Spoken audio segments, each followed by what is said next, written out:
Okay. Yep.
At this time, I provide a shout out to Casa Lopez providing tonight's team meal for your varsity Oxnard High School Yellow Jackets. Thank you very much.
Throughout the month of September, the word that we use to prognosticate and describe the Pacific View League was parity, with Wainimi and CI demonstrating that they could put forth a winning season and push for a playoff position, with Rio Mesa putting in a strong effort against a lot of top teams. We thought that the Pacific View League wouldn't come down to just Oxnard and Pacifica. Well, tonight we'll find out if that's the case. This is the VCS Preps Game of the Week, brought to you by the Ventura County Star, as the Oxnard Yellow Jackets host the Rio Mesa Spartans. Rio Mesa comes in 2-5 on the year, Oxnard 4-3, looking to move to 2-0 in league play. My name is Danny Page. With me here, Kent Brown. Down on the field is Will Cowan. What a perfect time for our viewers to join us. It's time for kickoff, Kent. Rio Mesa with a lot to prove tonight, if we're being honest. Yeah, 0-1 in league play. This would be a huge win on the road against a pretty good Oxnard team. And if you're Coach Bittner today, you have to worry about the first, let's say, 10 minutes of this game. You want to stay in striking distance, you want to play clean football, and you want your team to know going into that second quarter, late first, that there's still a lot of football left to be played, and we will be here for the entirety of this game. We'll get to Coach Cowan in just a moment down on the field. It's just funny to me to hear Coach Bittner leading Rio Mesa. I think, of course, of his father, who led Moore Park College for so many years. Oxnard to receive it is Mike Flores. Number 3 will take it from about the 6-yard line. Flores with a wedge on the right, gets beyond the 30, up to the 35-yard line, and Flores is out to the 38. Now, Will, you're involved in a lot of scheduling, given the fact that you've been an administrator for so many years. Both of these teams chose to play a challenging schedule, and both are dealing with a lot of injuries and fatigue, too, here mid-season. There's no question that was the strategy. The team's trying to really prep themselves for what they may see in the playoffs. The risk of that is exactly what you said, Danny. These are the dog days where the real grind of the season sets in. See the Spartans starting off in their traditional two-deep defensive shell. The pitch goes to the running back, Jacob Carbajal. Carbajal works his way, gets up to the 45-yard line. And a good start, a 6-yard gain on first down. It gets them in 2nd and 4. And I think so far for Oxnard on the season, 4-3, 1-0 in the Pacific View League. They want to make sure that you move the ball downfield early and then set that tone. Much like what I said earlier, Rio Mesa's trying to make sure that they stay in the game. Oxnard wants to prove a point early that we are the team to beat. Excuse me, that was Marquise Allen, and now the pass is complete from Alex Duran, the junior quarterback, to Alex Sardi Jr. The senior wide receiver comes in at 5'7", and it's something we marvel at, Will. Oxnard throwing the football. It just looks weird sometimes. Yeah, I was just going to comment on that. 2nd down and short. Traditionally, you would not see that, but Oxnard goes to the quick throw and catch to the outside, and it's definitely a new style of play here under Coach Mack, allowing them to spread the field, keep more players involved, and this tempo at a very fast pace. There's a jet sweep. Yeah, the sweep goes to Deshaun Staples, the junior, and Staples ends up picking up a couple yards, brings up 2nd down and 8. Yeah, and talking to some people up here in the press box before the game, the jet sweep is definitely an important part of this offense. There's a lot of guys that will get those touches. Quintana, Amos Scott, you throw in Marquise Allen, Deshaun Staples, all those guys are playmakers. And then Sardi being there on the outside, the senior receiver, he's their go-to reliable guy that you would expect in 2nd and short, 3rd and long. That's where they would want to go to pick up those first downs. A lot of speed for the Yellow Jackets, as always, so that jet sweep can set up a lot of things. Rio Mesa brings a blitz. That pass is complete to Allen, and Allen picks up another first down for Oxnard. Yellow Jackets offense so much more smooth and consistent than when we've seen it last year under Coach Mack. Yeah, you bring up a good point, Danny. In that case, as you pointed out, Rio Mesa came with the blitz. Oxnard a little more sophisticated now in the passing game. The built-in slant route is what we call a blitz beater that comes in right behind where those linebackers vacated the area. This offense, to me, when we saw it last year, which we did on 2 occasions, felt like it had training wheels on, and you feel more and more like the wheels are coming off for Coach Mack and this group. It's play fake from Duran inside screen, and just as I say that, it's a poorly run screenplay, brings up 2nd down. Yeah, there's no question, Danny. I feel like Oxnard is certainly more sophisticated now, and probably it's really terminology and language. Sure. When you grow up in a traditional two-back, tight end, fullback offense, this spread offense has a lot of terminology. It's like taking a French class and you only speak Spanish. Yeah, that's a great analogy. It is 2nd down and 10 for Duran. Motion man is Deshaun Staples. He hands off to Marquise Allen. A nice carry from Allen. Reliable running back is Allen, but remember, he's filling in for Jordan Martin, who is lost for the year. Martin, the running back, who was injured in the non-league campaign, and that's a big blow to lose your top running back like that, certainly. It's a big blow, but you still need to fill the void. And so far with Allen and Staples, and then you throw in Sardi, they've had weapons that they're attacking with so far. And that was a huge gain on second down because it now gets them in 3rd and 2, 3rd and 3, which is where you want to be ahead of those chains. Duran, quick throw, that's complete, and picks up a first down. They're making it look easy right now. They are. It's been very efficient so far. They haven't been able to set up 2nd and 12, 3rd and 9. They've been in short yardage situations, or they've been taking advantage of opportune first downs. And you're right. I don't know. It's never easy. You still have to go out there and execute. But the receivers are running crisp routes. The running backs are making guys miss. And then, of course, Alex Duran so far has just been able to be untouched and very polished in that pocket for the junior quarterback. 1st and 10. It's over 3 minutes in. And here's another give to Marquise Allen, picks up a few. So Oxnard's 4 and 3 on the season, and really the Jackets feel like they could be 7 and 0. They lost to Westlake 38-24 in the opener, bounced back and defeated Quartz Hill. A 7-point loss to Canyon, a win over Silmar, a loss to West Ranch, and now their first run of consecutive wins in the season. They beat Crenshaw 34-13 and Wainimi 19-7. The Yellow Jackets have some excellent rhythm right now, mixing up the run and pass. You can see a 2-back set now, and there's the jet sweep with a shovel pass. Sardi is actually thrown for a 2-yard loss on the play. That's a challenging preseason schedule. Westlake, Quartz Hill, Canyon, Silmar, West Ranch, and Crenshaw. I mean, Will, those are teams that year in and year out have been competing for CIF championships in the past. They have, no question, but you know, with Coach Mack at the helm, that is part of the goal, part of the system. He is not here to play a 10-game schedule. He knows the ultimate prize that these young Yellow Jackets are striving for. 3rd down and 8. Rio Mesa wants to get off the field. The pass is complete. Getting away from the defensive back and strutting into the end zone is Deshaun Staples. 20-yard touchdown for Oxnard. They lead 6-0.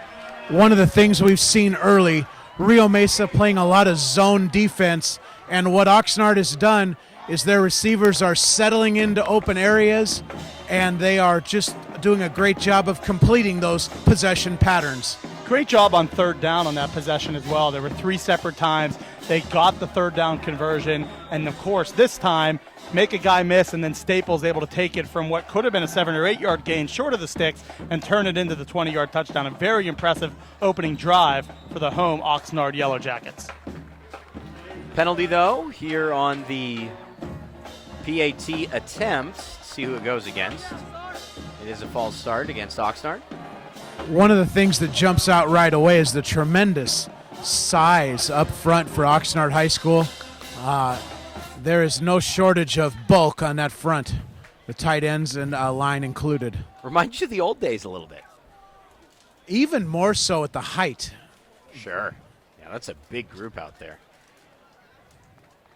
Jeff Stanlin must be pretty pleased with what he has on the basketball floor as well. Rafael Vargas is the kicker, and that's one thing Coach Mack wanted to talk about in our pregame call this week was how impressed he is with how his kicking game has performed in all facets. And it's 7-0, great start for the Jackets. It's a good point, Danny, and one of the things I recall from last year, the Jackets did struggle a bit in the kicking game. Obviously a point of emphasis this year from the staff, and it has been very well executed thus far in their kickoff return and PAT game. A bit. You're very kind, Will. And also, I love what you said, Will. You mentioned how big the offensive line is, the tight ends blocking. Duran wasn't even close to getting hit in that first possession. He was definitely relying on his physical offensive line, being able to stay put in the pocket, finding open receivers. On 3rd and 9 there, not a lot of pressure. He was able to find Staples for what, as Danny mentioned, kind of an easy opening possession where there was highly efficient throws and the receivers getting open, and that's a real testament to that offensive line. Yep, his ball distribution is excellent. He's spreading it around. There's a lot of threats out on the field. And one of the things also that Rio Mesa will have to do is bring their coverage in to play those possession routes, force Duran to throw the ball vertically down the field. The Jackets will kick away. It's David Garcia as opposed to Vargas, who will handle the kickoff. This will be taken by Rio Mesa inside the 5-yard line. Returning it to the left side of the field is Dante Martin. And Martin gets beyond the 30 And he's tackled down actually right at the 30-yard line. 1st and 10 for Rio Mesa. So the Spartans also with a challenging non-league slate, losing to Camarillo in the opener, blanking Simi Valley, and then a game against Ventura they feel like they should have won 35-21. They lose to Olympian, a really solid school out of the San Diego section. Nice win over Golden Valley. And really the one that got away is the 35-3 loss to Buena. And then just a thriller last week against Pacifica, 35-28 defeat. But we've seen that Pacifica team beat Moorpark. They are a good football team. But one of the struggles for Rio Mesa has been penalties, and now they're going to start from their own 5-yard line. And that's tough. You just gave up a defensive touchdown, and then what do you do on special teams? You don't have a good return. It's get brought all the way back to your own 8-yard line. And that's very deflating for a team that, as you mentioned, Danny, 0-1 in league play, 2-5 overall, searching for a quality win, and now you're backed up all the way in your own end zone. But here's someone who can really carry you out of the shadow of your own goal line, the running back, Dondre Baker. He actually plays a lot at tight end, running back position as well, linebacker, 6'1", 234 pounds. He's one of the biggest backs we'll see this season. Yeah, I would not want to try to tackle him whatsoever. It's a big dude. Austin Maciel, the junior quarterback, showed some really remarkable flashes a season ago, and it's the first time we're seeing him. He's been unhealthy, missed a couple games this year. Here's a give to Dylan Rush, the junior running back, and he picks up a few. Now, late flag thrown from the back judge, so all of a sudden we'll see what that is. But when it's thrown all the way back there, I don't know, it's probably could very well be maybe defensive penalty. Yeah, it looks like it's a late penalty against Oxnard, and it is. You saw the applause from Joseph Rodriguez, the wide receiver for Rio Mesa, and that clearly pointed it in the direction of the Yellow Jackets. So they send themselves back to the 5-yard line, but 2 plays later, Rio Mesa's already out at the 36. Not bad. One of the things for sure will be that with a Coach Bittner coached club offensively, they will have a very, very well thought out running game, and they will definitely be able to move the ball. Maciel, it's a handoff to Baker, who's playing in the up back spot, and Baker just takes down 2-3 tacklers and gets to the 44-yard line. We have not seen a run like that all season. Baker has the ball down to the 45. It's a 19-yard gain. Excellent execution by that Rio Mesa offensive line. Oxnard traditionally sits in a 4-man rush with a very traditional 3-linebacker look, and the Spartan offense is able to really get off, and in this case, get those blocks to the second level, and that's really the key. And that is smash mouth football, running it through that A-gap, and then the safety Quintana came in for the tackle, and he just got plowed into the ground. Right guard Caden Morris with a nice block. Backwards pass, it's a double pass, and it's overthrown over the head of Jacob Carbajal. The Oxnard defense wasn't really fooled. Looked like the deep safety had that covered. It was a good call, just poorly executed on that throw. You're right. It was there if the throw was on point. Yeah, they really didn't sell the run enough to get that defensive backfield to bite. You gotta have a little better acting skills. Send those kids to the theater for an hour a day. Where's the drama teacher at Rio Mesa? Gotta have it. Come on. But it's okay to take a chance when you've got the bulk in the backfield that the Spartans do. Look at this. Yeah, here's a give to the smaller back, Rush, and smaller by 134 pounds according to the roster. But that's what you need. Little shake and bake, we'll call it, to paraphrase a popular film from the last decade.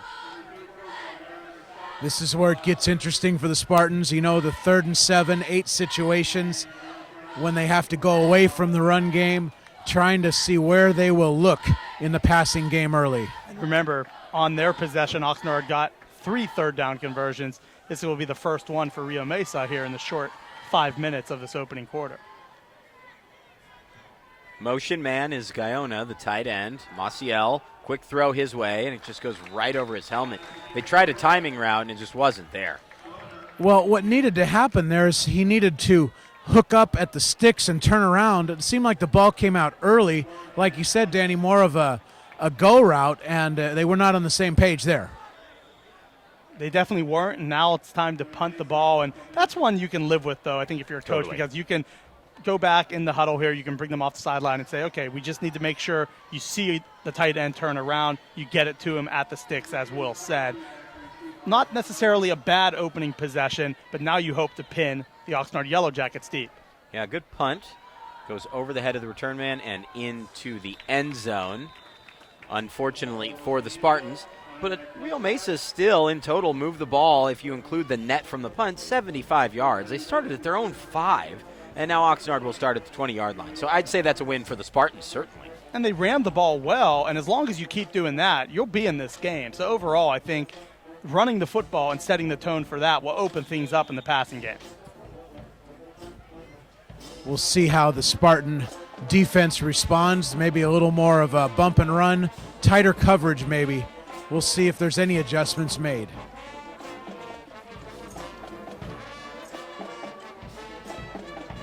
The band's getting going here at Oxnard right in front of us. So far, I like that. Feeling it.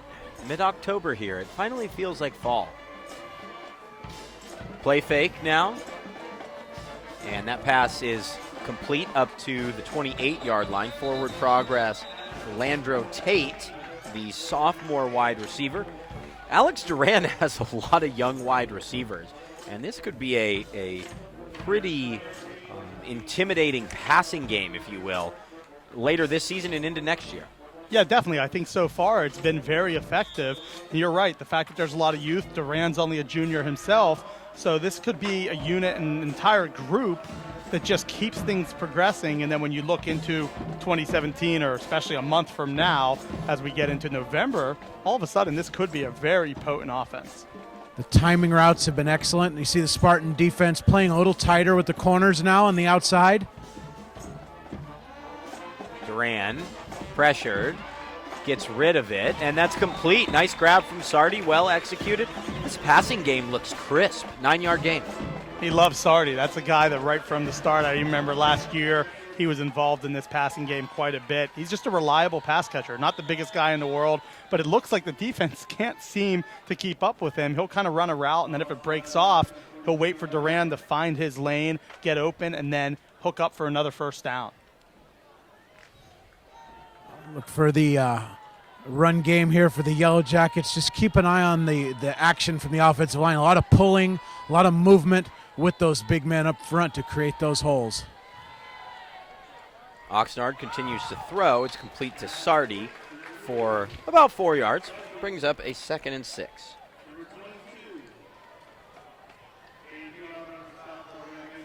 League slate continuing here in the Pacific View League. We'll keep you posted on all of the games. A lot of teams are off tonight going into league play next week. Perfect time for a bye for a lot of schools. Yeah, you're right at that midway point. Most teams getting 5, 6, 7 games now under their belt, so makes sense, as you mentioned.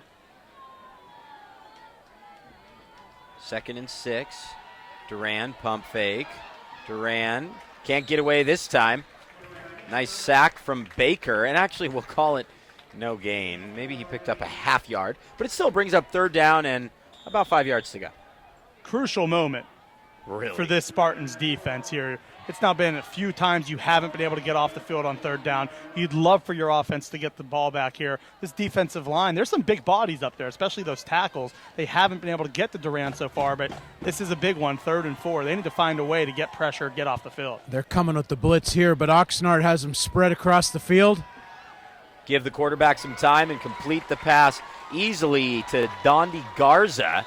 And Garza out to the 45-yard line of the Rio Mesa Spartans. Another first down for Oxnard. They are not slowing down offensively. Very impressive, sneaking the H-back out of the backfield that time with the rollout pass. Really nice ball distribution and play selection from the Oxnard coaching staff thus far. Yeah, it's probably been about 6 different receivers that have caught a ball already.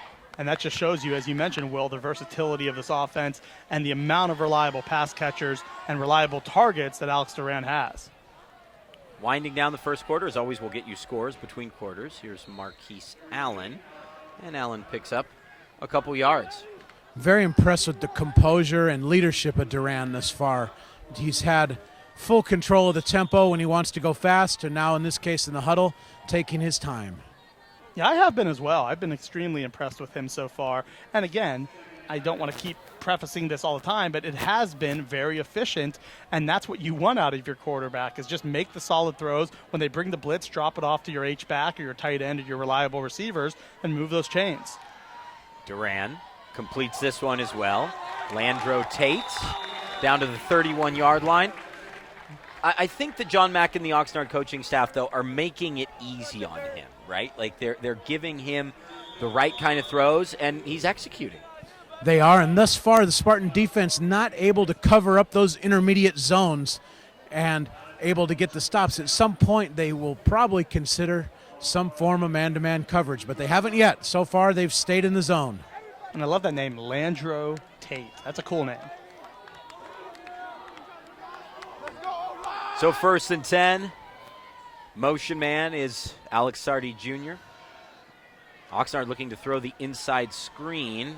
They do. Deshaun Staples dragging across the field, and Staples picks up a first down. I'm a little surprised we didn't see a flag there, Will, for ineligible man downfield, simply because when a screen like that doesn't hit it first and you end up throwing it, frequently the linemen have already released and they're down the field. I was thinking the exact same thing, Danny. You are spot on. I have never seen a receiver screen cross the entire formation like that and end up as a 3 or 4 yard slant pattern. Yeah, he started at the near numbers where you are, Will, and ended up almost at the opposite hash marks before the pass was thrown. Yes, the Spartans defended it well initially, and usually the play breaks down at this point. It didn't. You have Joe Giraputo, a phenomenal line judge in front of us, was on the call, said it was behind the line. Perfect. Thanks for that info, and Joe's certainly right about that.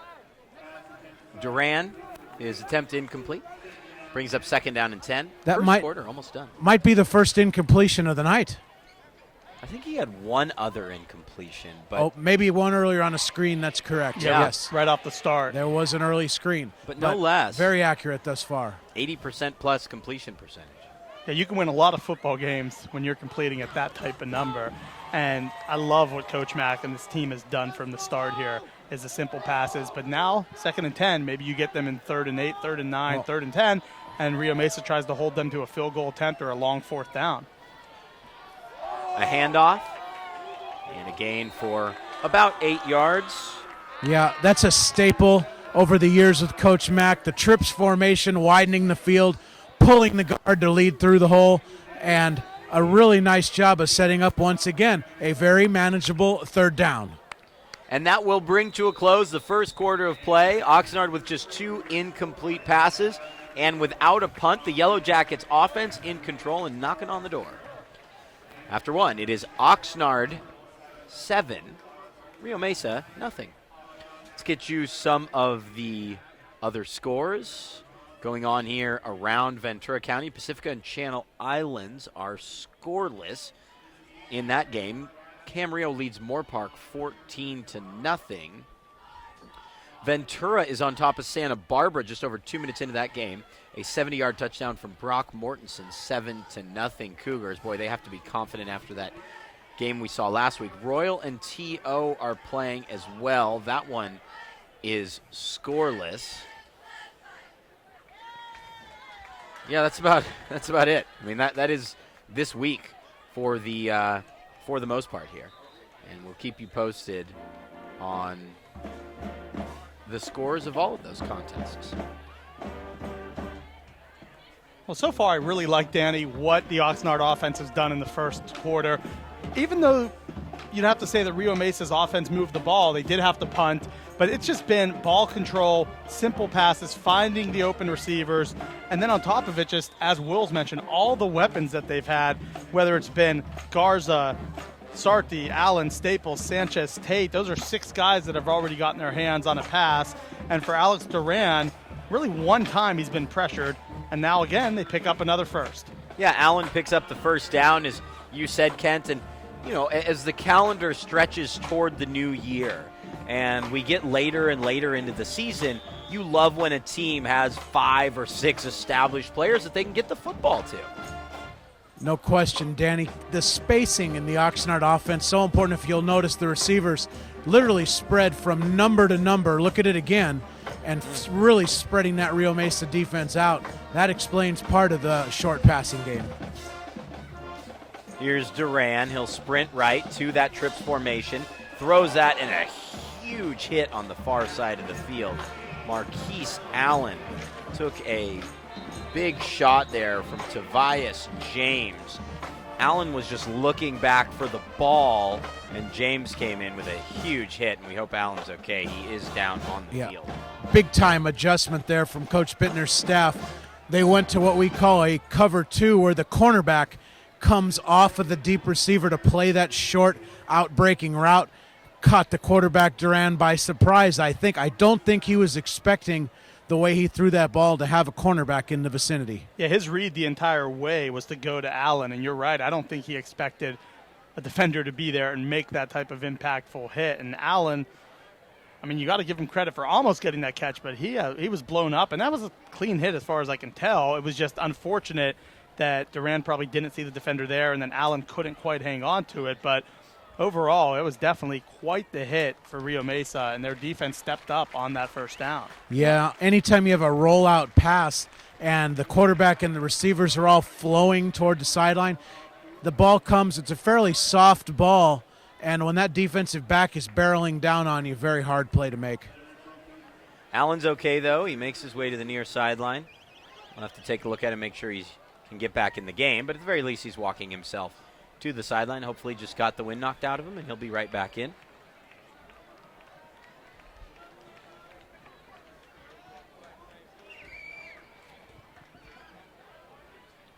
Second and goal from the 9. Oxnard looking to make this a 2-touchdown game.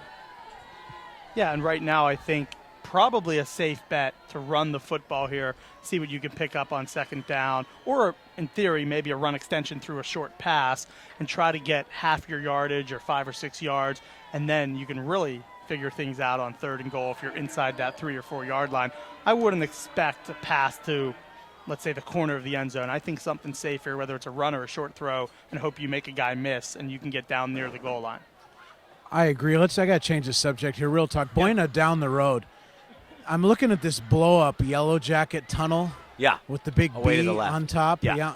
Now, I have to say for Buena last night, now it was a rough week for the Bulldogs. However, they had the coolest blow-up Bulldog tunnel I have ever seen. Yeah, it's like all black. Yeah. Right? That's super cool too. Yeah. It's huge. It's big time. It's a very the Bulldogs win the battle of the tunnel so far this year. We've seen a few of them, and that was by far the best one. I walked through the tunnel doing the Westlake What? VCS Preps Periscope pregame. Oh, the Westlake. Okay. Yeah, okay. that was a Got fun it. one. We're gonna have to get you running through one of those, Will. I think so. Yeah.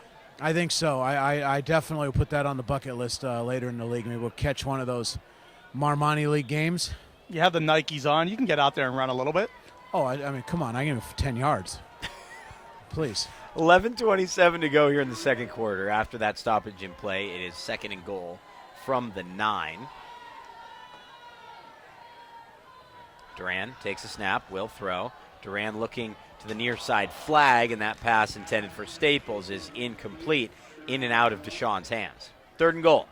Third and goal, but more importantly, 3rd and 9. So they're going to have to really find their way to have an efficient pass here, something precise to get this touchdown. And for Rio Mesa, this would be quite an accomplishment at this point to just get off the field, allow them to get a field goal attempt, and hopefully stay within striking distance. Huge down here, and every time tonight so far, Oxnard has been able to find a way to get one of these. Marquise Allen's back in the game, by the way. Just out for one play. Staples, the motion man. They pitch it to Staples, sweeping ride to the right, and Staples is going to lose 2 yards, and a late penalty flag is down. Very impressed with the Rio Mesa defense thus far with that jet sweep. As Kent mentioned, that's a staple of the offense here at Oxnard High School, and the Spartans have been all over that action, flowing from sideline to sideline. Holding against Oxnard is the call, and I'm sure the penalty will be declined. It would bring up 4th and goal. Yeah, but the thing is, if you do accept it, it does make it a much lengthier field goal if they decide to go for the end zone and then get stopped, it would be 3rd and 19. So I don't know. You might accept this. No, it looks like you make a kick field goal. Will, what do you think? 4th down. Yeah. Take the 4th down. We saw it backfire earlier in the year in one of our games, one of those long 3rd downs. We did. We just where the penalty was accepted, and it came back. I think it might have been Camarillo bit him. And again, it is early in the game, so yeah, I think it probably does make more sense. It just wouldn't have shocked me sometimes. High school kickers, you're not too reliable the further back you get. Here's Rafael Vargas. Wasn't that a game, that Camarillo Ventura game? Oh, man. Vargas in to attempt this field goal, just a bit longer than a PAT, but worth 2 points more, and it is 10-0 Oxnard. I think both teams walk away from that drive, please. Yeah, it's definitely a good stand for the Spartans. However, they need to get some points on the board. Yeah, it's going to be a huge second possession now. It's hard to believe we're into the second quarter, and Rio Mesa's only had one offensive possession, but that's where we're at so far. But for Oxnard, they've got it a couple times. They put up points a couple times. Dos Pueblos on top of Buena 3-0 after 1. Ventura leading Santa Barbara 14-0 after 1. Tio leading Royal 7-0 after 1. And Oxnard leading 10-0 here in the second quarter. Just 48 seconds have elapsed on the VCS Preps Game of the Week. I'm Danny Page. With me, Kent Brown, Will Cowan down on the field. Kent will be handling play-by-play duties next week. And Eric Evelhawk the week following. I'll be away for the next couple weeks. Looking forward to having you guys take over here. I'll certainly be watching.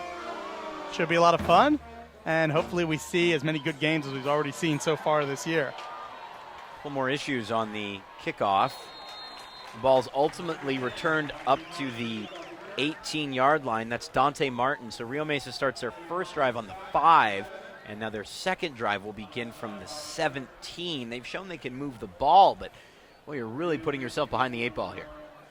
Definitely to start inside your 20 both times is not good, but they showed the ability to run the football last possession, and that makes me think that they know we can keep doing that. The passing game wasn't all that sharp. Certainly those timing routes, as you mentioned, Danny, were a bit off, but Dylan Rush, kind of that small presence that can get outside on the tackles, on the flanks, and then for Dondre Baker, 6'1", 234. You just want to feed him and have him run in between that guard center guard as much as you can. Baker not on the field for this play. It'll be an early throw from Maciel, complete to Martin, and Martin picks up about 4 yards. Not a bad gain, 4-yard gain on first down. Absolutely. You're now past the 20.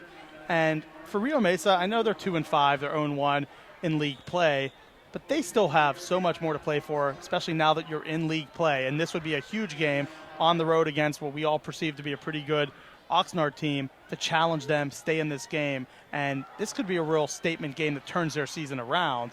And it all starts most likely with that backfield with Maciel, Rush, and Baker. This carry from Isaac Aguilera, the junior running back. Aguilera with a gain to the 30-yard line. Spartans needing to string a couple drives together here to keep moving the sticks.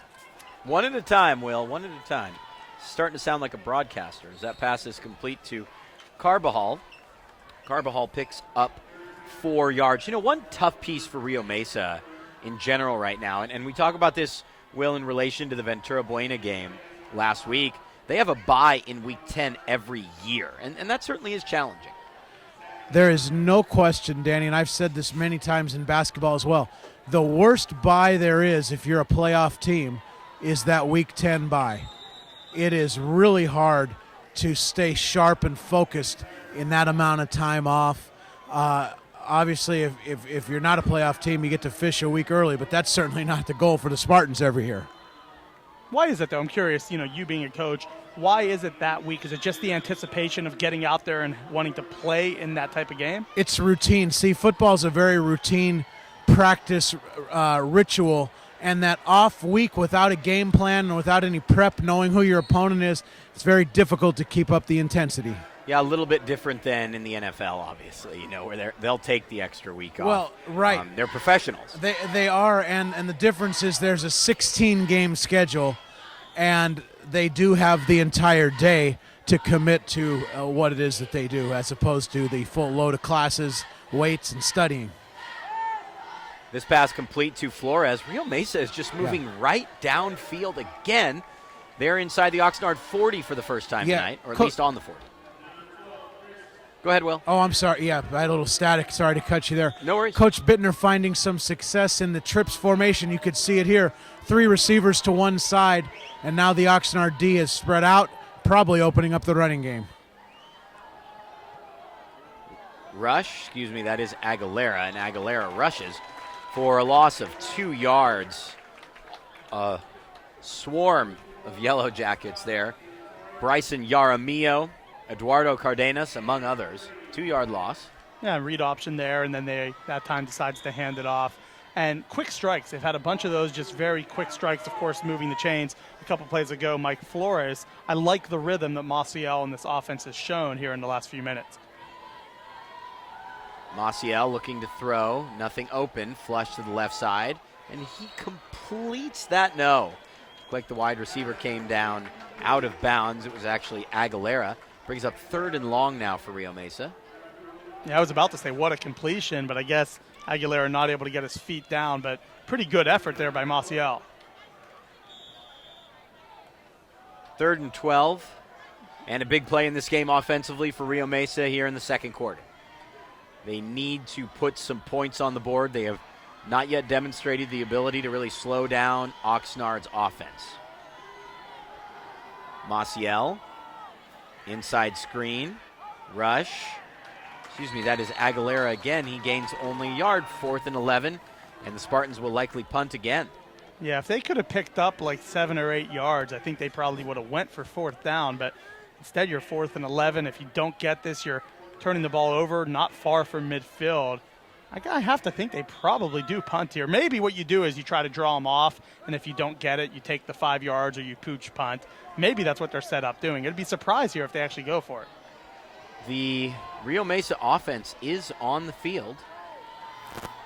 And Maciel will take the snap, and he will throw on 4th down and 11.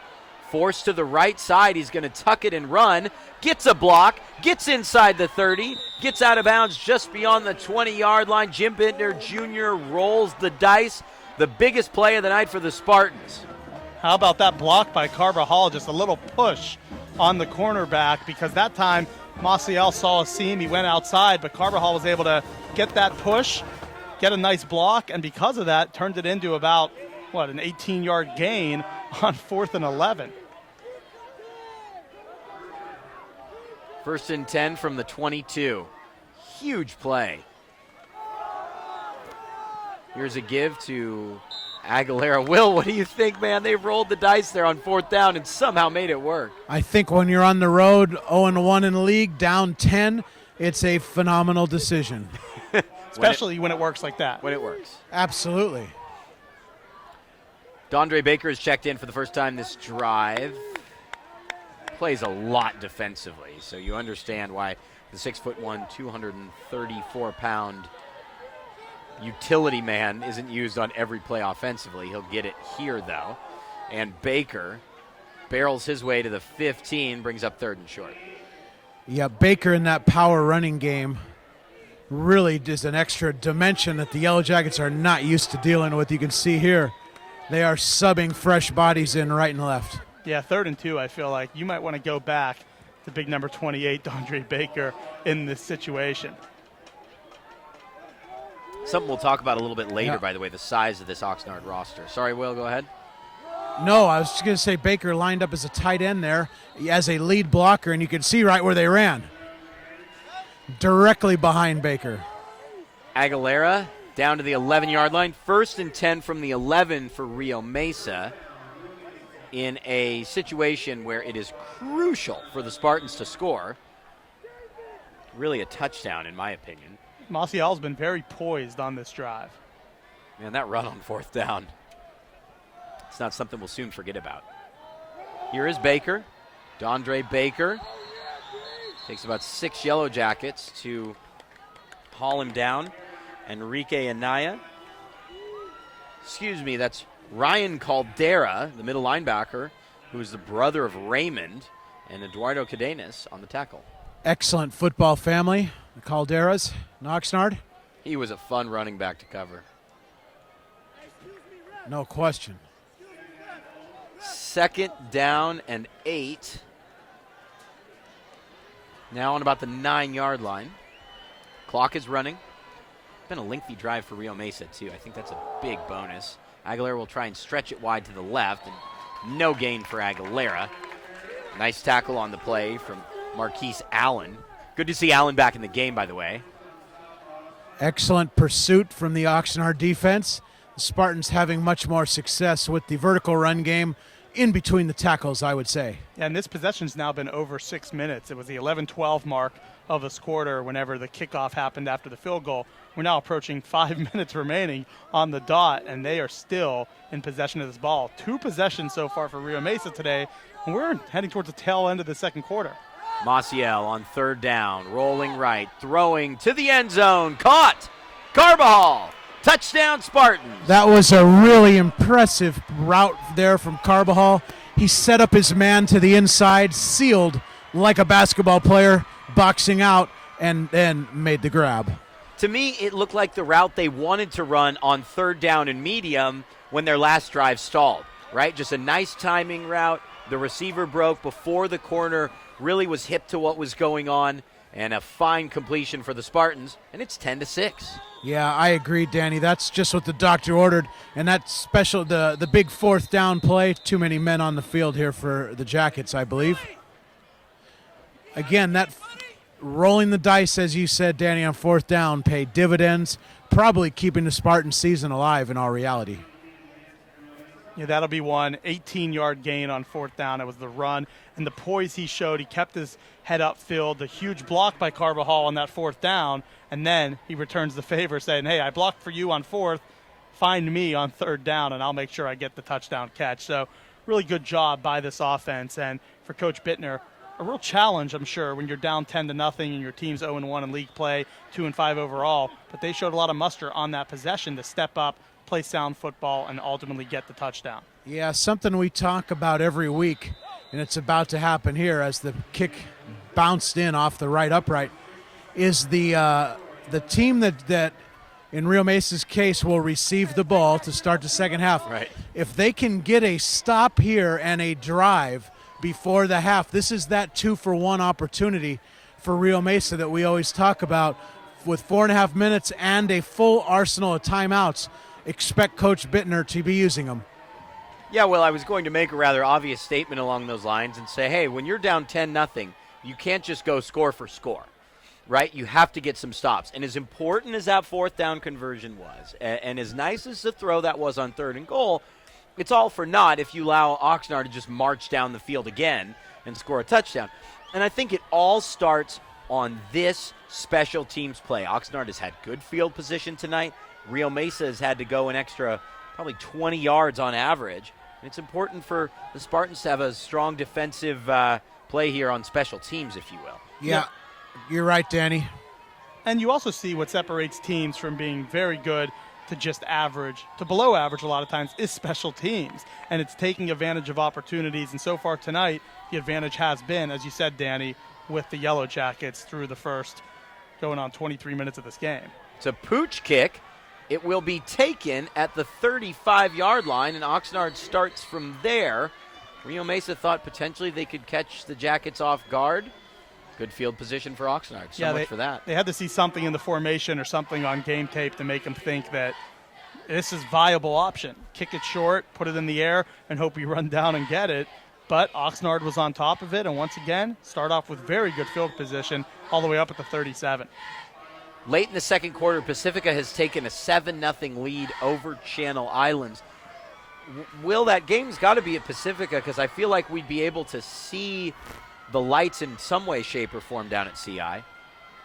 I think you're right, Danny. CI just down the road. Diagonal a bit, but normally you can see the stadium lights. They're pretty high at Channel Islands. Yep. As I was driving home from the Ventura Camarillo game a couple weeks ago, I believe it was. Along Foothill, I saw lights on at Ventura College, Oxnard High School, and Channel Islands High School from Foothill. That was cool. Beautiful, clear nights. Only in the 8:05.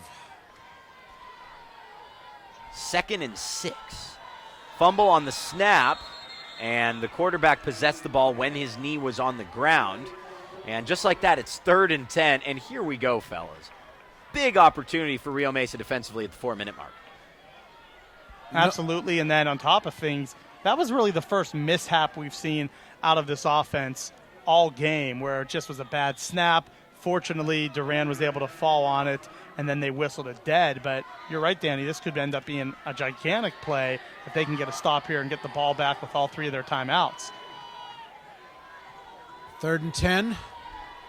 Spartan defense will likely be defending those sticks hard. It appears that they are in their zone. Just a 4-man rush. Duran with time to throw. Backside blitz coming. Duran still on his feet. He's finally sacked at the 30-yard line. And the Rio Mesa players celebrating after that sack, I think they were very close to giving up a crushing personal foul penalty. You saw the head ref kind of stare down those Rio Mesa players. I hate to point out something negative on a great play, the sack from Alec Todd, but that could have been disastrous. No question about it. Did you see that too, Will? Well, it's hard to, I couldn't really hear what was being said.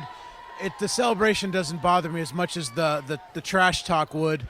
And obviously there wasn't much said because the official was right on the play. Line drive punt. Yeah, line drive kick taken by Mike Flores. Flores. Stiff arm. Yeah, stiff arm, but a face mask. So Rio Mesa would be starting on the 46. They'll probably be backed up 15 yards after that face mask to the 32. CI is at home tonight, so I guess I don't really know what I'm talking about. Could have been great field position, by the way, but yeah, now they're going to be backed up another 15. But that was about as much a line drive as a punt as you'll ever have. It just went about, 3 feet over everyone's heads, landed in the returner's hands, and unfortunately commit the face mask, back you up 15. But a great defensive stand by Rio Mesa after the offense stepped up, went on a 6.5-minute possession for a touchdown. The defense answers. So it's 10-7. You have the ball back. The tides are starting to turn here over the last 20 minutes, but in terms of game time, over the last 9 minutes, it's really been advantage Spartans. So if you're Coach Bittner now, you've got 2.5 minutes, all 3 timeouts, more than enough time, plus the stoppages on first down to move the chains, more than enough time to mount a drive if you're the Spartans. They do need to be aware of the clock. Trips formation to the far side. Maciel really found his stride in that second drive of the game, and a carry right up to the sticks. Good for a Rio Mesa first down. Dylan Rush on the carry. 2:28 to go in this opening half. Well, they got most of the penalty back on that run. And a tough run. He's only 5'6", 130, and yet he was able to run between the tackles, bounce it out, carry a defender, pass the sticks for an 11-yard gain.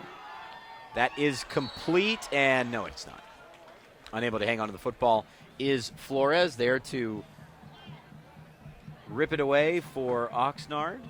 Very impressed so Sorry, go ahead. far with the right side of the Spartan offensive line. Number 54, Caden Morris, the big 245-pound senior, along with number 60 right next to him at tackle, Drake Hughes. 6 foot, only 180, but very, very, very strong in his blocks. Just a quick throw. That's an easy completion. Making one move and getting away is Mike Flores. Flores down to the 41-yard line, and the clock will stop again. Just a really well-managed drive so far for Rio Mesa. It's easy when you're picking up first downs, though. And last possession, Flores caught the big pass to go from into positive territory. So another time, and they're moving the ball. And once again, Maciel has settled down. He's playing pretty well. And a rush this time from Rush. Picks up 4 yards. I think if you're Rio Mesa, all 3 timeouts, you don't mind the clock trickling down a little bit on a play or two here. Yeah, but you have to start thinking about using some of those timeouts for sure, because now there's about 110 seconds remaining in the second quarter, and you're in plus territory. Maciel looks to throw quickly. Now sacked, hauled down at the 41-yard line. Making the play is Mark Argueta, the 5'10" junior defensive end. And Rio Mesa will let the clock continue to run. I think they don't want to leave Oxnard too much time, which I think is an advantageous strategy when you consider the Spartans get the ball to start the second half. And Argueta that time shed the tackle, was able to get into the backfield, and then did not let Maciel escape. Great play from the junior. On 3rd and 11. Maciel has a man, and that's knocked away. The defensive back, Billy Christ, really didn't see much of the ball, but put his hands in the air properly and knocked that one away as it was intended for Robert Guyona. It looked like he had a lot of space to stretch the field a little bit more, Maciel. Yeah, I think so, and that was the second time today on 3rd down that Guyona and Maciel weren't able to hook up. They had one on the opposite side of the field earlier in the first quarter where they could not complete a conversion, and now again, this one towards the sideline. It would have been a very difficult catch either way, but after a huge stop on one end for the Spartans, now a big stop from the Yellow Jackets. Another punt inside the 10, and this one will not go into the end zone. With 47 seconds, and 3 timeouts left, Oxnard is at their own 7-yard line. Well, one observation is the lawnmower might be out of service here in the Oxnard Union High School District. This grass is very thick, and as you could see with that punt, there was no roll. Well, it's been a much talked about subject over the years, the fact that all the fields here are still grass fields, which are very difficult to maintain, specifically here at Oxnard because of the amount of youth football that's played here.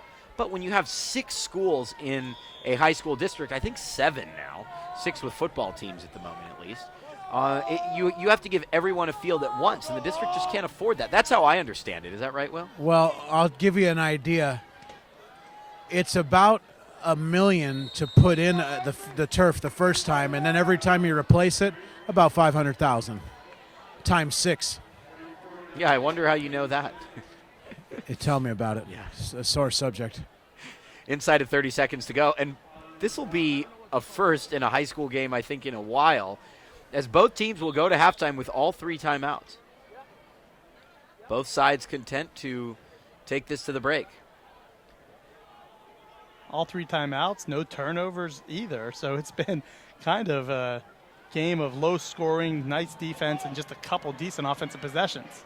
Trying to stretch the field for Staples, 5 seconds left, and see if Oxnard does that again or just takes a knee and heads to halftime, 10-7.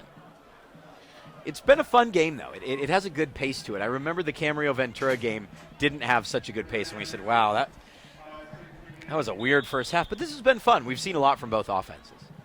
Yeah, I like the way both quarterbacks are playing, and that's usually the key to adjusting in the second half, is knowing what your quarterback's doing well or needs to improve on. But for Maciel and Duran, they've both been fine. It's just a matter of which defense can maybe force that big turnover, which team can get a big special teams play, and, of course, when you get in the red zone, who gets touchdowns, who gets field goals. It's been a, relatively speaking, even first half. The Yellow Jackets, though, on top by 3 points at the break on the VCS Preps Game of the Week, live on VCStar.com. Will Cowan's down on the field. Kent Brown with me in the booth. Our producer, Anthony Placencia, upstairs. It is 10-7 in favor of the Yellow Jackets. We will take a 15-minute break and come back with the second half of VCS Preps Game of the Week.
Back live here at Oxnard High School. It's VCS Preps Game of the Week live on VCStar.com.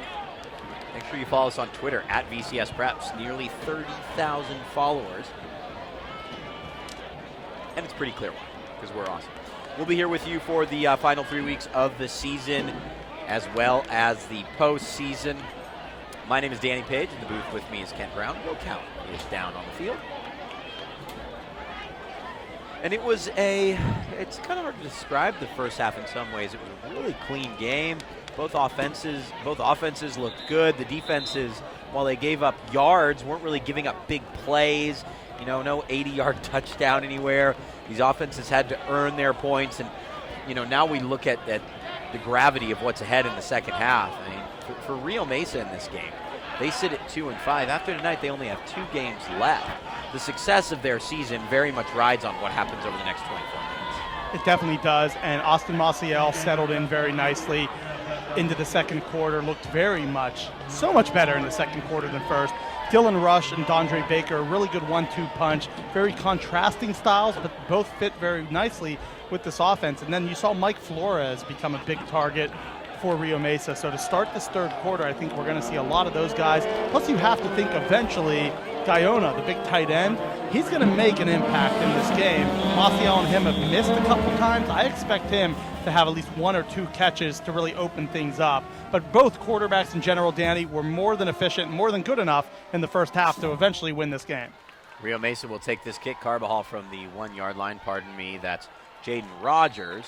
And Jaden Rogers, 19-yard line. Again, field position not great for Rio Mesa. Will, what say you as the Spartans with a key stretch here, 24 minutes left in this game. They only have 2 games after this.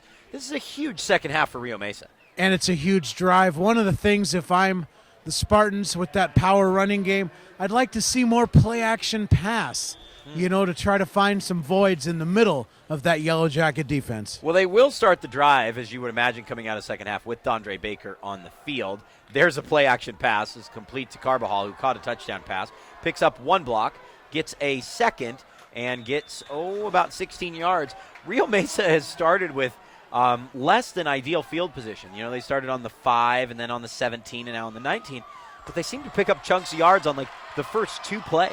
And it's been limited possessions for Rio Mesa. We thought they might have the chance there late in the second quarter to punch one in and then go up, but instead it was a nice stop by the Yellow Jackets. But you're right, field position's not been optimal. Even the one time we thought they would start near midfield, it brought him back to the 31 after a face mask.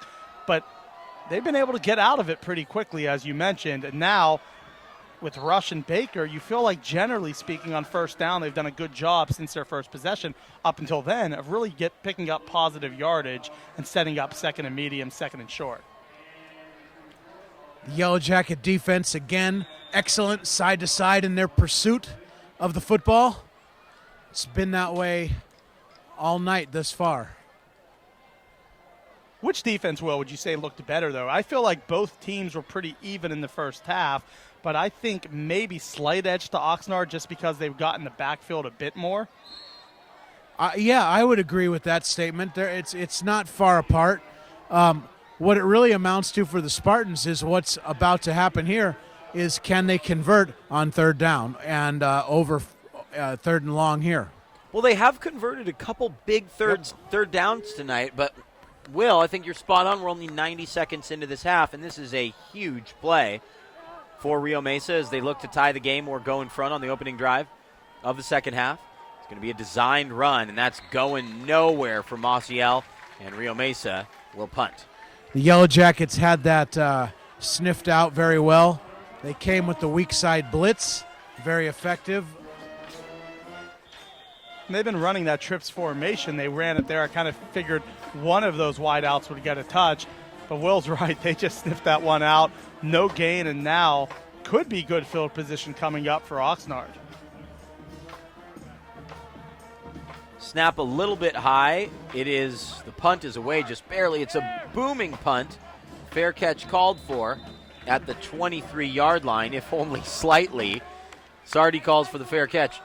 It's one of the best punts we've seen all year in terms of height and distance. Yep. What happened on that third down was the Oxnard outside linebacker, number 22, Eric Doria, came, and they actually have him listed as a strong safety, came on the blitz unexpected by the Spartans, forcing the punt. Yeah, the biggest play of the night offensively for Rio Mesa outside of the touchdown was a not designed, albeit, run for 19 yards on 4th down and 11 that allowed Rio Mesa to pick up the big first down on the 21. They thought they'd call Maciel's number again, unsuccessful. And Oxnard takes over after not a 3-and-out, a 4-and-out for Rio. Quick throw, Deshaun Staples. And Staples, who I believe was at St. Bonaventure as an underclassman, a freshman at least, gets up to the 35-yard line, and it's a first down for the Oxnard Yellow Jackets. I like that play call, and Staples, very solid in terms of catching the ball with his hands, not letting it go to his body, and thus when he was hit, brought that ball in, held it high and tight, and then picked up 11 to move those sticks. But overall, a nice throw to start off this possession for Alex Duran. Marquise Allen in the backfield, and he gets the ball, and Allen gets 4 yards. Channel Islands is keeping it close with Pacifica. We'll keep you posted on that. Last score I saw was 7-3. Of course, Jordan Martin, the running back for Oxnard, lost for the year. We've seen Marquise Allen deputize, as well as Amos Scott, number 37. Scott is a big boy, especially just as a sophomore. He is certainly an outstanding Yellow Jacket to watch. Play fake, blitz coming, and that's incomplete. Footsteps, Dondi Garza heard him coming, and now a third down. So these offenses move the ball a lot in the opening half. Maybe they go back-to-back 4-and-outs. We'll see on this play. Garza in the first half had the nice, really good play on play action wherever the blitz came in, but that time, you're right, those footsteps might have been in the back of his mind, and for an H-back, that's a very difficult play in general to try to make. No question the Spartan defense dialed up a little pressure on second down. See what they do here on 3rd and 6. Straight drop, quick throw, incomplete. It's behind the intended target, Marquise Allen. And for Sardi, for the Oxnard quarterback, Duran, pardon me. Little second half jitters, I suppose. For Duran, that's really his first bad throw of the night, I want to say. I was just going to say that, Danny. That's the first possession route that was actually not executed to perfection from the Yellow Jacket offense. Good stop for the Spartans. 4th and 6, and a big stop from Rio Mesa. Both teams going, as I said, 4-and-out. Rugby-style kick. Takes a Rio Mesa bounce, and the Spartans take over at the 31. So much for these offenses picking up chunks of yards, and a bit of a reprieve for Rio Mesa as they've stopped Oxnard on, we'll call it technically 3 drives, but really 2 drives outside of the one in the middle with 40 seconds left in the first half.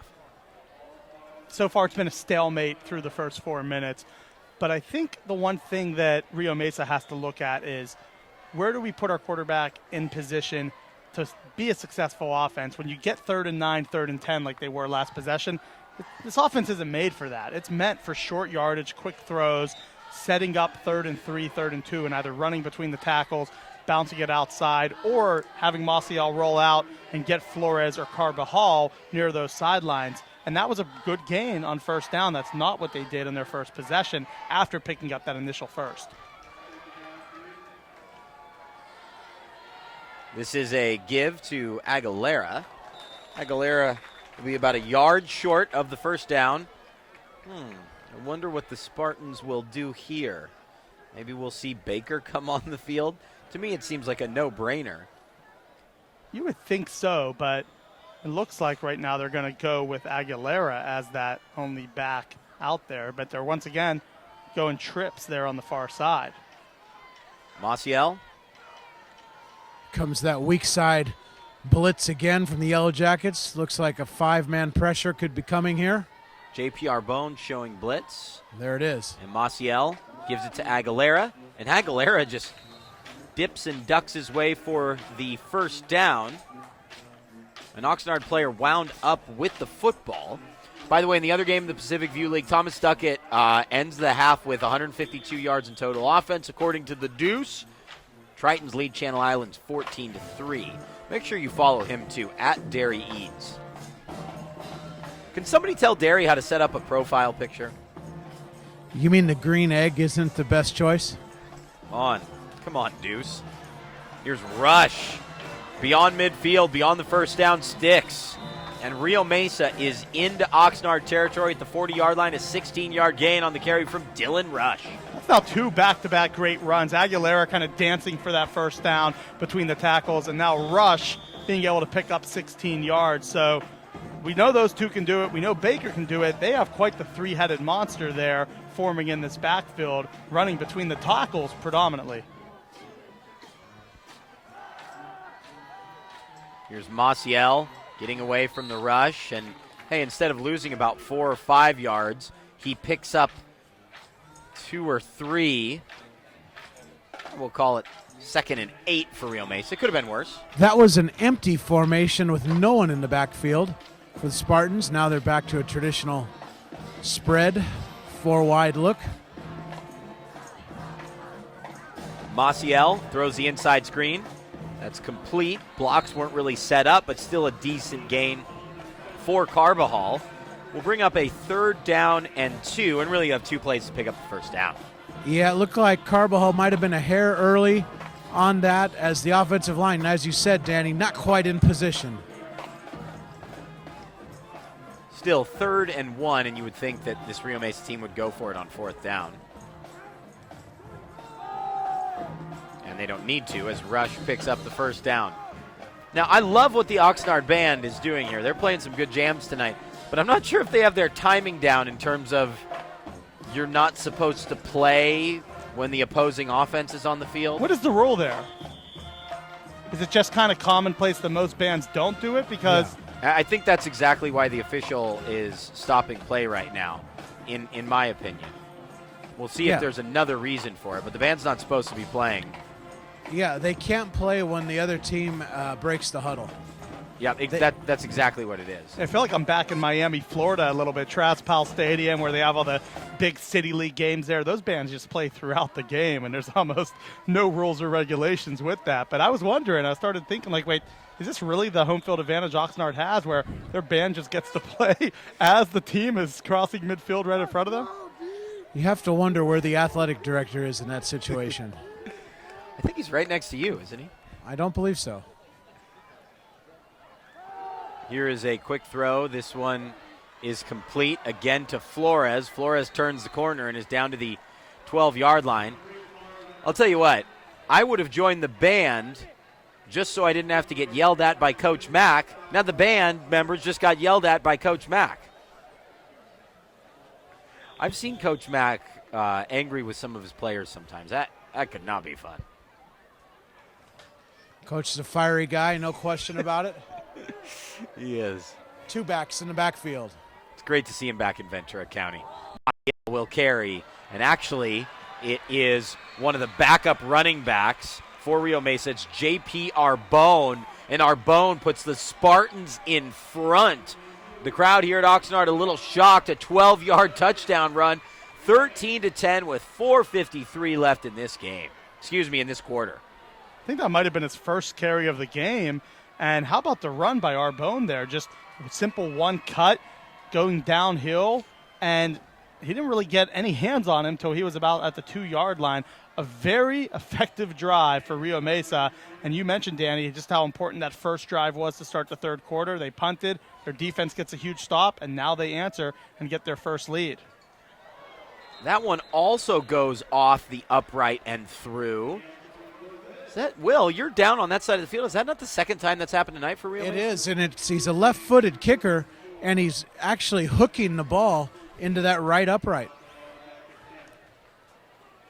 So we talked about when Rio Mesa scored to make it 10-7, that, and I made the obvious observation that if you don't get any stops and the opposing team is allowed to continue to score touchdowns, well, you're not going to win the football game no matter how much you score. Will, they've made really 3 stops now, although it's hard to count the one right toward the end of the first half. They made a couple of really important stops. Rio Mesa's in front in this football game.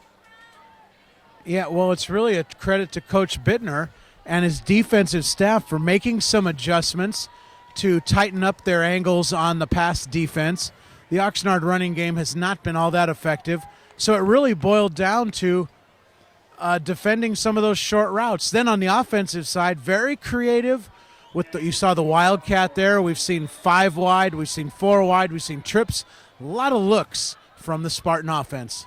And that Oxnard offense, which we mentioned, the jet sweep, such an effective use of Coach Mack's team, they haven't had any success with the jet sweep whatsoever.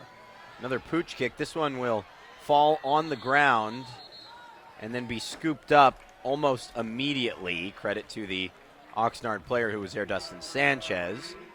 1st and 10 from the 31-yard line. Big possession on one side. Rio Mesa able to take the lead. Now Oxnard wants to get the lead back. For Duran, you have to think it does start with a more balanced approach, getting that running game going, because we know they can pass the ball pretty effectively, but the more one-dimensional they are, the easier it is for the Spartans defense to go up against them. 1st and 10 from the 31. Duran hands that one off. And room beyond the 40. Now beyond midfield. Could Oxnard respond immediately? Marquise Allen. Yes, he does. 70-yard score. Rio Mesa was in front for all of one play, and Oxnard draws back ahead, 16-14. They went with a deep safety there, had all their linebackers kind of pinching towards that inside run, and instead it got bounced back outside. And then how about the Jets, the speed from Marquise Allen.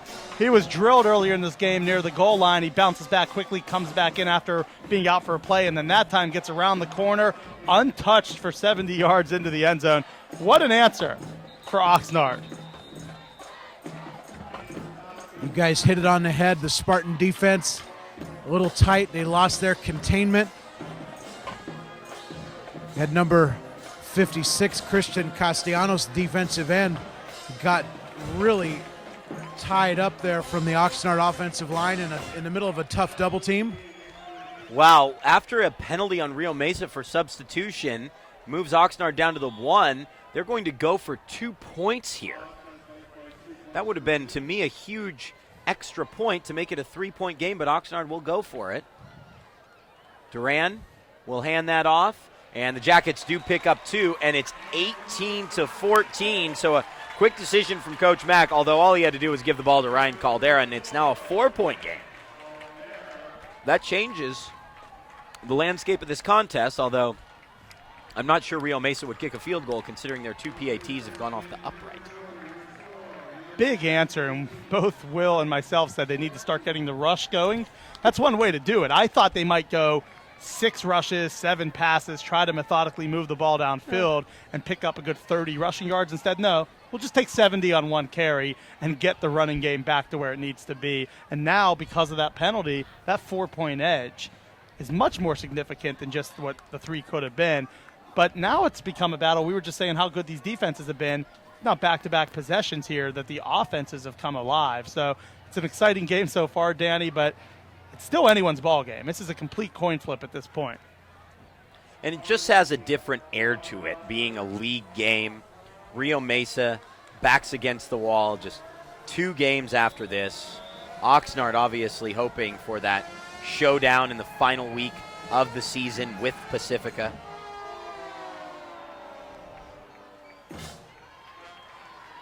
Carbajal returns it to the 23-yard line, and Rio Mesa will start from there. My apologies again, that return man is Jaden Rogers, number 17, not Carbajal, 13. My bad. It's the best yardage they've had after a score, though, all game, and it's only at the 23. As you mentioned, they've been inside their 20 every other time. So now we get to see Maciel come back, a bunch of his playmakers on the outside, and they still feel like Guyona. They have to watch out for him. I think that he's bound to get something going in the passing game, the big tight end. Spartans back in that trips formation, again mixing it up, keeping the Yellow Jackets secondary on their toes. 1st and 10, and nothing. A 3-yard loss for Dylan Rush. 2 different ways to start a drive, right? Oxnard responds immediately, whereas then the defense responds immediately after the Jackets offense puts points on the board. Wouldn't that be something if this Oxnard team trails for a matter of seconds in this game? Yeah, officially 16 seconds. Trailed at 4:53 point in the third, and then 4:37. They reestablished that lead. Phenomenal. Here is Rush, and Rush carries. 3rd down and long. Might want to see Maciel have that ability here to rush outside the pocket, and therefore if he needs to pick it up with his legs, that's an option. I feel like if they can protect him well enough, yes, you keep him in the pocket, but I don't know. I feel like so far in this game, Oxnard's done a fairly good job of establishing some sort of presence with their front of getting inside this backfield of the Spartans. 3rd and 9. Maciel against a 4-man rush. Drills one over the middle, and it's off the hands of the intended target. Will, did you see Carbajal streaking down the near side sideline? He looked like he was wide open, just got beyond the coverage. Yes, Oxnard in what we call a cover 2 defense where the corner stays short. Carbajal got in behind, and there was no safety anywhere to be found over the top. Excellent observation. So just like that, 3 and out, Rio Mesa forced to punt. And we have a penalty flag.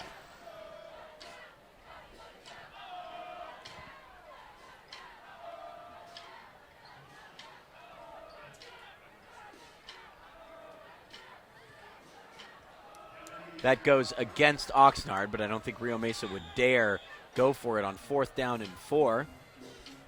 Let's not forget, Baker is the up man. Could try a fake at some point.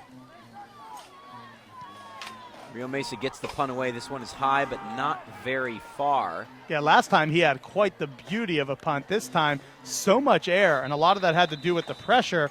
That's an extremely short punt. Ends up going for all of 16 yards officially.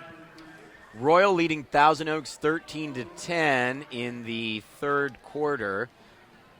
Nick Jules to Noah Bean, and Grace leads Oak Park 33-7. Santa Paula with a 21-0 advantage. Camarillo leading Moore Park 28-21. It was 28-7. And now it's just a 7-point game. In that one, Ventura on top of Santa Barbara 24-14. Trying to stretch that wide to the left side is Marquise Allen. There's no way he was going to do it for a 2nd play in a row, right? Well, they tried. They said, we know it worked once. Let's see if it'll work twice. That time, the outside linebacker and defensive end both were able to get there and man him up just a yard past the line of scrimmage. So fool me once, shame on me, fool me twice. That could really be an issue, and they didn't fool them twice that time. Good job by the defense. And this Rio Mesa defense has been pretty good, as you mentioned, since the end of that first quarter. But now they, once again, all the pressure falls on their shoulders to get a stop here. It's actually Baker on that last stop. That pass complete to Dustin Sanchez, and Sanchez has a first down.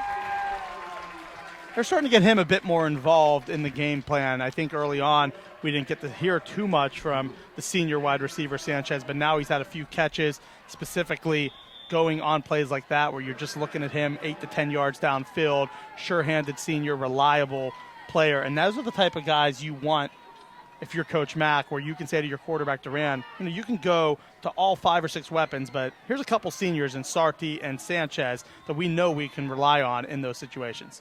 Evans the back. He gets the football. Allen.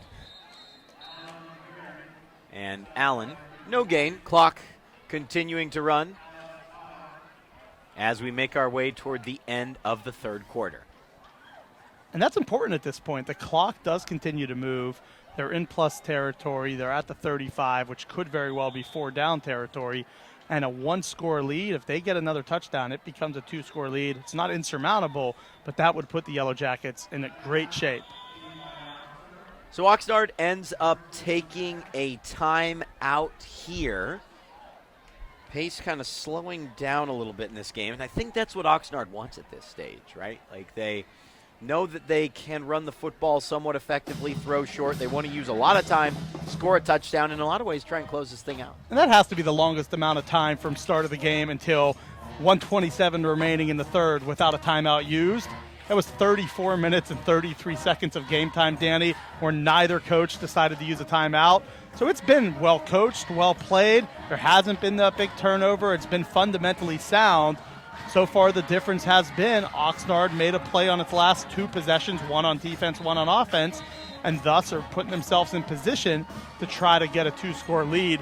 But Rio Mesa can step up here, get a huge stop, maybe even hold them to a field goal attempt, which would keep it a 1-score game. So a lot to be played here in these final 13 and a half minutes. One thing I talked to Coach Mack about in our call this week is he said that Rio Mesa, their interior defense is really outstanding. And, looking back at what he said there and the way that Oxnard ran wide to the left with Allen on the play that really changed the game. Here's a handoff and what will be a 14-yard loss. Basically just giving the ball to Marquise Allen as the quarterback. Probably should have just thrown the football away on a busted screen play. And now it is 3rd and very long. That's 2 of the more random things I've ever happened on, as you would say, a broken screen. Yes. In the same game. A lack of a ineligible man downfield penalty, which we saw earlier in the game, and then a handoff. That was like sandlot football or something where you're just like, well, let's see what happens here. It was just an odd play, as Will said. It seemed like something that wasn't well structured or maybe just clearly not well executed, but now they're facing 3rd and 24. Can't wait to see that one discussed in the film room tomorrow. Here comes Baker. He is on a pass rush mission, applying pressure there through 2 defenders, 2 blockers, I should say. So with 30 seconds left, Rio Mesa's going to get the football, and that's 30 seconds left in the third quarter, as you can see on the scoreboard on the bottom. By the way, which always great work from our producer, Anthony Placenzi, and I was watching last week's game back. I thought, wow, that scoreboard makes everyone's lives so much easier. You can just tune in, you know exactly the score and time. Amazing work from him to be able to provide that over the years. It's certainly not easy.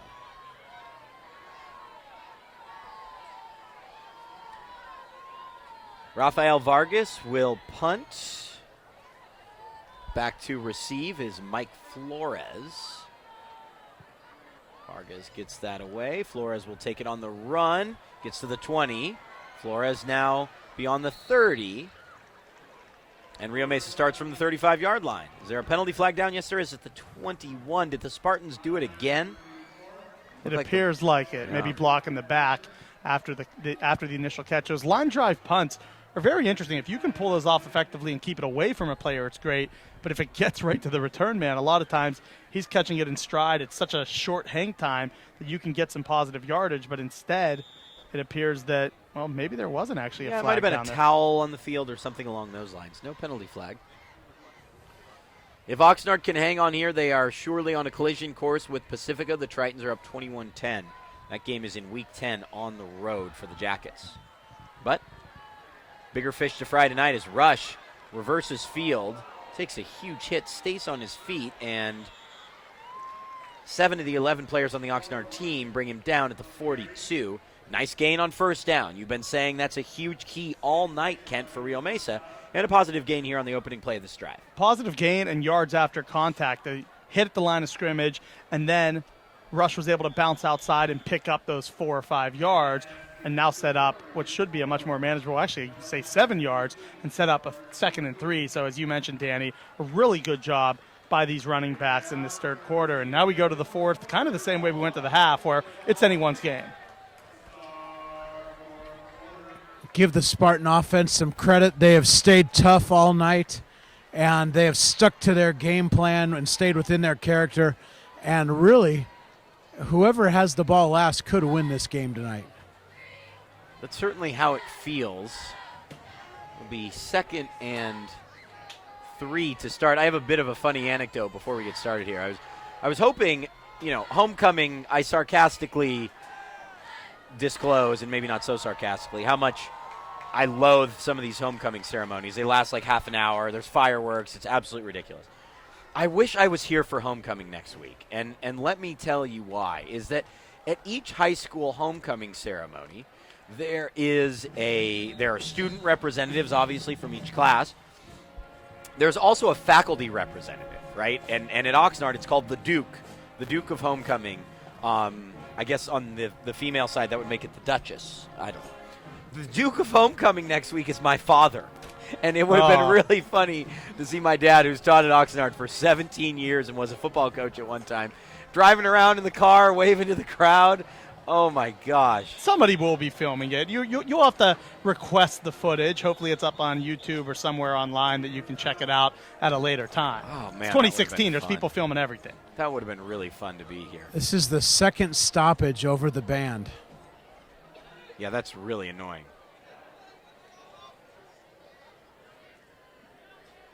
Just kind of looking to see, is there an administrator, someone that should be taking care of that? Yeah, Will. Are we gonna see the band get tossed? Is that? Yeah, Will, it makes Will's skin crawl as an administrator that it's not being properly dealt with. The band cannot play when the other team has the football. In the huddle, I believe it is. Between plays, yes.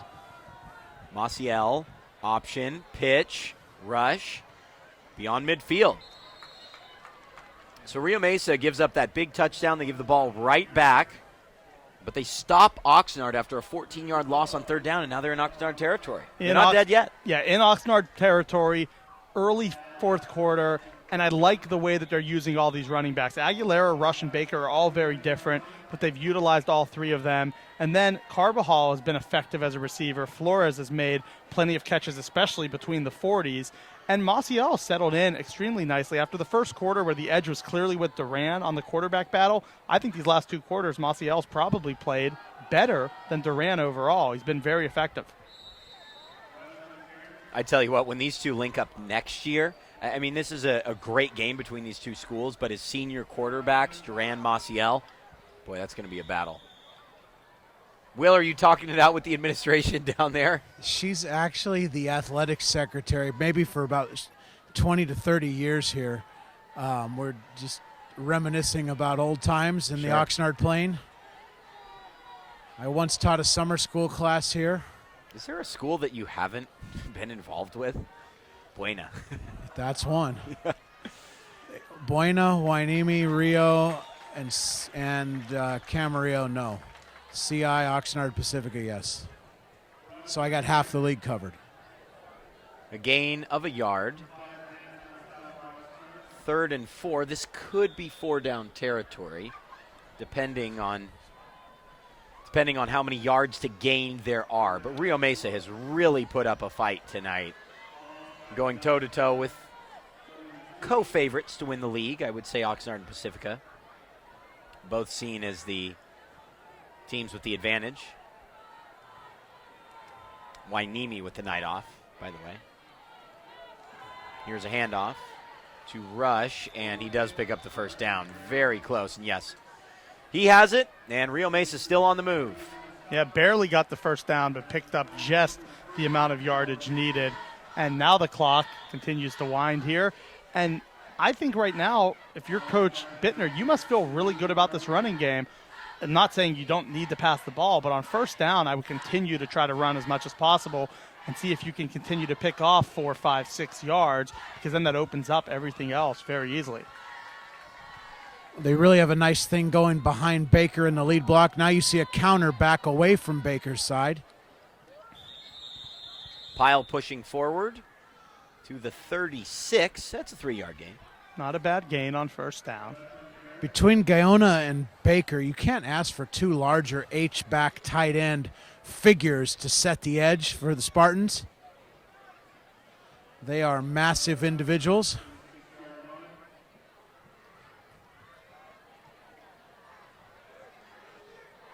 Maciel will have 2 wide receivers to the near side. Rush, the running back. 9 minutes to go in this key Pacific View League contest. Maciel keeps it, somehow gets through traffic, gets a block inside the 5, and he's in for the touchdown. 36 yards. And Maciel was actually hauled down in the end zone by an Oxnard player. It was a bit uncalled for. And a huge touchdown. Rio Mesa's back in front, 20-18. Maciel just saw something in the middle of that defense where he looked like he was going to kind of go back, look to pass. All of a sudden, he saw a lane, took off, kept his body upright, and then just separated from the defense and not strolled in for 36 yards, but definitely picked the right lane to go through. What an answer from this Rio Mesa team. Second time here this half where they've taken the lead. Straighten that one out, the lefty. Right out in the middle. But, Kent, that's a good point. You know, something for the Oxnard defense to think about, because the Spartans do kind of lull you to sleep with that 2-back, double tight inside run. Then they spread you out, and like you said, just a little crease is all he needed, and Maciel was on the loose. Yeah, he's been great since the first quarter. And he wasn't bad in the first quarter. I just think he was trying to figure out how to really shuffle against this defense, and it was a matter of figuring out where to go after those first 10 to 12 minutes where they were struggling a bit. Remember, they only had really one full possession in the first 11 minutes, and now all of a sudden Maciel's been terrific. He's shown the ability to run on that 4th and 11, picking up 19, and now here on 2nd and 7 to pick up 36. They have Rush, Aguilera, Baker, and now you throw the quarterback, Maciel, into the mix. Those are 4 legitimate runners that this Yellow Jackets defense has to account for. I agree completely. The Spartans are very diverse in their attack. They get you from a lot of different angles. They're very efficient. They don't have an incredible amount of depth, but they make up for it with their savvy and their execution thus far. So here's the goal for Rio Mesa defensively. Don't allow Oxnard to score on the first play. That's a good goal. Is that a good strategy? I feel like I should have been a coach. Every defensive coordinator, every head coach, not offensive coordinators, they want to score, but the defensive coordinator coach, that's a very good goal. Don't let them score on the first play. Here is another short kick. And could there be room on this return for Landro Tate? Gets up to the 42. Great field position again. That was a weird kick. It kind of hit in the middle and then just spun completely to the right side. It was like if you're a golfer there, you want to just land it on the green and then have it go towards the pin. The only difference is it wasn't funneling there. Just a very weird decision. I understand clearly they're seeing something heading into the game plan where they want to keep it away from the kick returners, but great field position for Oxnard to start already 1 first down away from being in plus territory. Here is Marquise Allen. Hey, just one thing I want to update you guys on score-wise. We were just talking about special teams. Ventura is now, for the most part, really in charge against Santa Barbara. But I want to tell you about a freshman on this Ventura team. His name is Rourke Riemann. He's a freshman kicker. He's kicked a 46-yarder and a 45-yarder in this game. He also has hit a 41-yarder that was wiped out by a penalty. It's too bad he didn't kick for the Miami Hurricanes last week late in the fourth quarter. Football fumbled by Oxnard. There's a penalty flag down. Rio Mesa has recovered the ball. Let's see who the flag is against. It looked like it was in the area of a holding call. The first turnover of the game goes to the Spartans. The penalty is declined. They take over with the lead on the 48-yard line. You know, it's amazing that is the first turnover. Very clean game thus far for both teams, but the Spartans really needed that in the worst way. And now this is where that ball control running game of Coach Bittner's could come in very handy at the 8:15 mark. Yeah, ball control offense, running the football well, and now you get that just added boost after the turnover where now striking distance is not too far away. You're just a little bit past or a little bit beyond midfield. So really good job by the defense, though, to force that turnover, even though a flag comes out here on the near side. Hey, Will, when you get a chance, standing at midfield right now, look at the jersey of number 54, Caden Morris. I know you called his name. I've called his name a couple times as well. Everyone else's jersey, for the most part, is just this nice, gleaming white, and his is just brown. Well, I think right now he's in a big pile of dirt, which he seems to be stuck in most of the game. But no, he is a physical player. He's a downfield blocker, and he really mixes it up well. Yeah, it looks like I know you guys didn't necessarily grow up with snow, but no. Where I grew up in I've Pittsburgh, Pennsylvania, there's snow, but when it first lands, it's that nice soft white, and then eventually when everyone steps in it and all the roads go around, it turns into that brown color that's just not necessarily the prettiest. But you know what? You don't want your centers, you don't want your offensive linemen to have pretty jerseys. That's my point exactly. Exactly. Get him in there, let him get in the mud. Why not? Wow, a very costly offensive pass interference penalty on first down. You have to shake your head a little as to why the ball was in the air on first down. 1st and 25, an inside screen, and that's incomplete. Stops the clock, sets up 2nd and 25. Yeah, I'm with you, Will. Right after the turnover, you figure you'd stick to what works. And then you come out passing on first. After the penalty, you come out passing on 1st and 25. It's not necessarily, obviously I'm not a coach the way Coach Bittner is, but they've been running the football so well to now go away from it. Maybe they were hoping to catch them off guard, but sets them back. Yeah, I can tell you what happened. Number 3, Mike Flores, was in a trips formation, seemingly uncovered, and they tried to quick snap it and throw it to him, but the Oxnard D was able to rally nonetheless. And that is the second time over the middle. Unfortunately, Gaona has not been able to come down with that grab. He ran a nice pattern there and a pretty good ball. Yeah, I was going to set up a manageable 3rd down. Instead, it's 3rd and a mile. Pacifica leading 28-10, by the way, and Moore Park has come from 28-7 down to tie the game against Camarillo.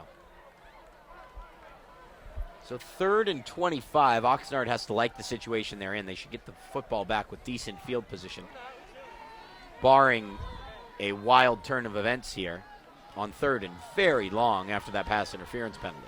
Only 30 seconds have come off the clock this far. Wow.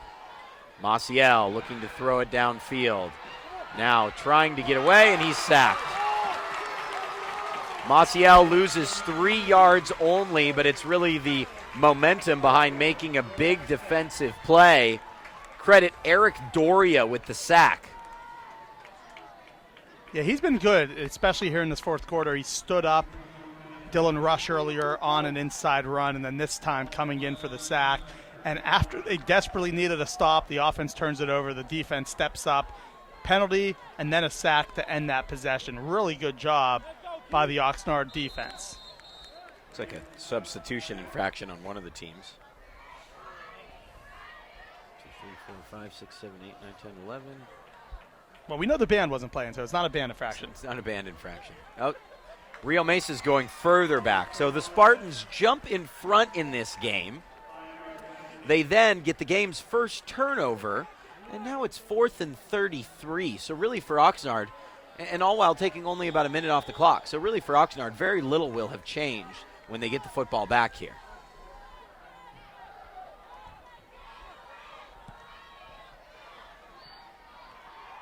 Fair catch called for by Sardi. So it's about a net 10-yard loss and a net 1-minute loss. Outside of that, Oxnard has to feel pretty good about that turn of events, Will. There is no question about that, Danny. The Oxnard D coming up big there, getting the stop, the ball back to the offensive hands. And with 2 timeouts left, I don't even think that's a factor for Oxnard at this point. But nonetheless, they will probably spread the field out and try to get the ball back on the perimeter.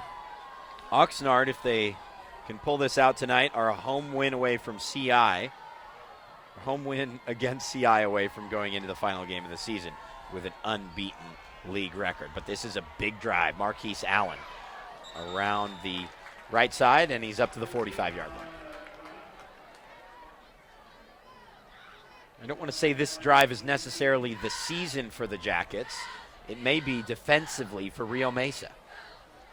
Yeah, I alluded to that earlier, Danny, and I do believe it at this point for Rio Mesa with, as you said, 2 games left. This is a must-win situation, and it's been a tremendous performance, a very gutty one, I would say, from the Spartans thus far.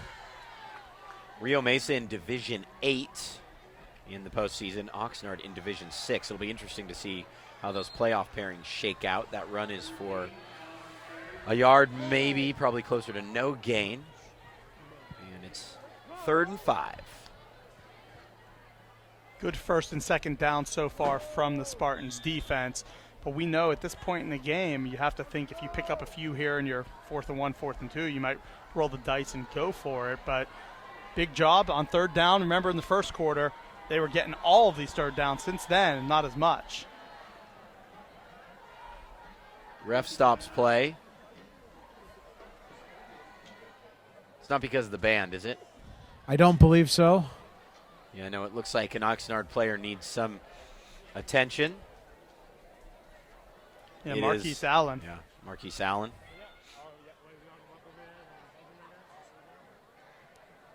You know, he took that huge hit earlier, did he not? Yeah, yes, he did. Could be a symptom there, Danny. Good call. Yeah, we won't speculate on it, but we'll see if he's allowed to come back into the game. At the moment, the ref has said we do not want you in this contest. Yeah, that could be equipment. That could be any number of things, but the medical staff will go through their protocol. And that's complete to Staples. What a throw from Duran to Deshaun Staples. Big play on 3rd down, and Staples, the junior target, has the ball to the 40-yard line of Rio Mesa. 14-yard gain in Staples that time. They needed something like that, and he's a reliable receiver. And for the first time in probably a good 10 minutes of gameplay, Duran put it on the money on 3rd down to extend this drive. Great throw, great catch. This is a handoff to Amos Scott, and Scott picks up a few yards. I think after that there's a little bit of confidence from this Oxnard offense. They probably feel like, let's continue to use this clock and move the football downfield. Mind you, after that 2-point conversion, they do only need 3 points if they wanted to tie this game up. Another good point. Spartan defense desperately needing a hold, keep the Jackets out of that field goal range. 2nd and 8, play fake, backside blitz. I don't know if Duran sees it coming, but he gets rid of it. Delivers a strike to Dustin Sanchez. Duran hits the deck, but it's a 1st down for Oxnard. He did not see that weak side blitz, but fortunately, Duran got it off in time. Sanchez makes the catch near the sideline. They were coming with some heat to his left side, but Duran stepped away from it enough. Great throw and another 1st down, and now we really are in crunch time. 4:44 left. There's not a lot of time left if the Yellow Jackets come up short here, but it's been a very good drive so far. It's 2 or 3 times tonight that sideline comeback route has come up big for the Jackets. And a great job of knowing where the sticks were. If you're Sanchez, he could have been a yard or 2 short. Nobody would have been, it would have been easily forgivable, but he was able to get past the sticks, pick up the 1st. Good point. And here is Marquise Allen back in the game. A 3-yard gain, 2nd and 7. That Spartan D is tough up the middle. Yeah, really strong in the interior, as Coach Mack pointed out in our call this week, and I mentioned.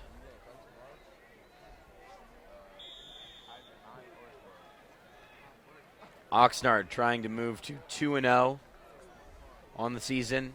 Their freshman team last year, 9-1, unbeaten this year. Their JV team has dramatically improved this season. Coach Mack really building this into a top program. Certainly not that it wasn't before. Mark Beckham did some pretty amazing things here for Oxnard. Sanchez with the grab. He's a yard short, brings up 3rd and 1. He left that ball out there a little bit, and great job by Sanchez to grab it with his hands and then pull it back towards his body. That time, he really couldn't afford to try to make a move to pass the sticks. Otherwise, there could have been a fumble or he would have got lit up. So great catch by Sanchez, and now it sets up 3rd and inches, 3rd and 1. The up back is Dondi Garza. Duran gives it to Allen, and Allen has the 1st down. He didn't need much, but he picked up, probably got it by, half a yard. Rio Mesa has all 3 timeouts left. There's 3:25 left in this game. I think if Coach Mack has his way, Oxnard is going to have a 1st and goal with about 2 minutes to go. Certainly, the Jackets are in no hurry, Danny. They trailed 21-18 in a really important Pacific View League game. Backs against the wall for Rio Mesa. 2-5 on the year. Oxnard 4-3. Duran looking toward the end zone. Pressured. Throws that one toward Sanchez, but it's short. Really away for both the defender and the wide receiver. 2nd and 10. That was a win for the defense. They got pressure up the middle, coming through on that blitz, and then getting into the backfield was Adrian Hernandez, the junior outside linebacker. And smart play by Durant. He threw it towards the sideline where only his guy can make the catch, and thus it sets up 2nd and 10. But he could have tried forcing that over the middle, and real trouble could have happened. Smart decision there, just throw it away, live to play another down. On 2nd and 10, out of the wide I formation again. Allen carries. He gets 2. And I think this begs the question, if Oxnard does not pick up a 1st down, do they attempt a game-tying field goal? I would think so. With Vargas, it looks like he's a kicker they rely on. So I would think it's only setting up to be a 33-yard field goal. Yeah. I would expect them to, if they're 4th and 7, 4th and 8, yes, I think they kick the field goal. The next question here becomes, do the Spartans think about timeouts on the defensive side? Let's see what happens here. Blitz coming from Rio Mesa. Duran throwing for the end zone, and that's incomplete. Staples wanted a penalty flag. So we will see the answer to our question with 2:11 left. Yeah, you have to think Oxnard is going to attempt the field goal, and they will. The Jackets have 2 timeouts left. Rio Mesa has all 3. This would tie the game with Rafael Vargas, the sophomore, to kick, Alex Sardi to hold on a 33-yarder that would level this contest. Just 2:11 left. One of the biggest kicks we've seen all season.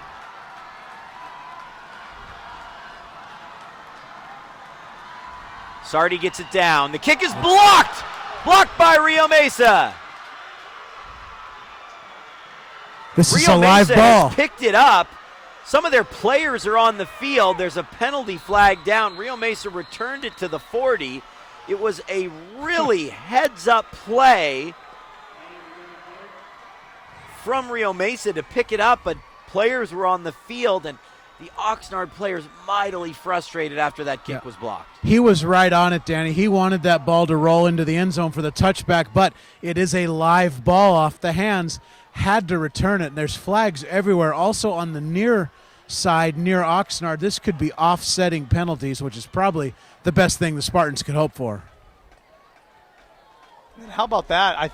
If you watch that, the real push that the Spartans were able to get on that block, able to come in, that ball did not get raised quite a bit, but nonetheless to get a hand in on it, right past the line of scrimmage and then get the block. That's heads-up play by the Spartan special teams. And we've talked about all night, Danny, how the Spartan special teams have kind of been behind, especially on the return end of the game. This time on the kick, when they needed it, they get that blocked field goal. And so now Rio Mesa will have possession with a 3-point lead with just 2 minutes remaining. And the Spartans, the way they run the football, it's going to be a real challenge to see if the Yellow Jackets can step up, stop them 3 and out, and get the ball back. And both teams have been really close on blocking punts tonight, a couple of the PATs. For Rio Mesa to finally get there at this crucial juncture.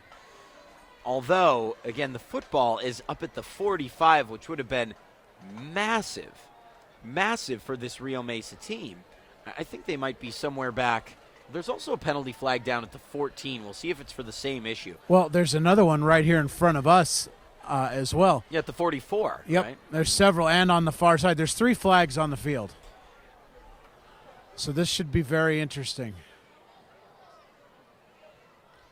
Now, if the infractions happened after the kick and the penalties are offsetting, the result of the kick would still favor Rio Mesa, right, Will?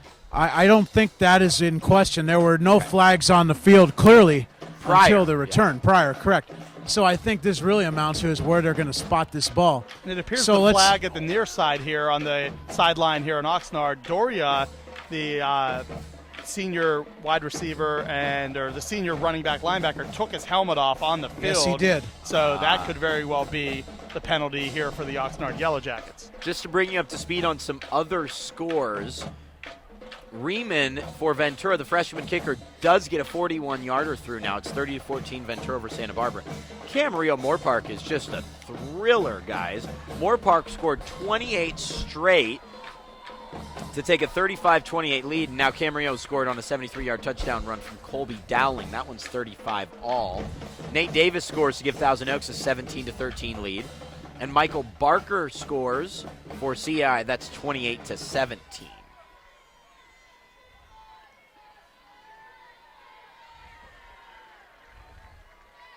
So offsetting penalties. And the implications for that mean that Rio Mesa does wind up with quality field position at the 39. So some strategy here, gentlemen, on the Spartan side of the equation. The number one thing is ball security. You want to make sure that you have 2 hands on the ball because that Jacket D will be trying to strip and put helmets on the football. And the second part, as the officials are still having a lengthy discussion, is that the penalty game. At this point, the Spartans cannot afford any penalties that would back them up against the sticks and allow that jacket pressure to set in. It becomes another situation where Rush, Aguilera, Baker, Maciel, you can depend on all 4 of those guys to run the football here. But you're right, Will, if they put it on the turf, all of a sudden everything changes. And there's only been 1 turnover in this game. And it was not necessarily the most significant one, but it was still big in terms of you don't want to commit that turnover. But so far, we've seen clean football. We've seen both quarterbacks play pretty well. But at this point, this stage in the game, it's absolutely true. You hold on to the football, chances are you're going to be in really good shape soon. So after a long conference from the refs, Rio Mesa takes over. J.P. Arbone was the one who blocked that field goal. He scored the touchdown that put Rio Mesa in front the first time. Might be the player of the game tonight for those 2 huge plays. Maciel with an 8-yard gain, and he stays in bounds. And Oxnard takes a timeout. And he lowered his shoulder, right in front of his bench. They went wild. The Rio Mesa crowd, the Spartans crowd, Will, they went a bit crazy. They're like, our quarterback not only stayed in bounds, he just took a shot, and he gave a shot out. Well, what you see here in the pistol formation was a fake give to the big fella, Baker, up the middle. But Maciel, typically you would keep kind of inside.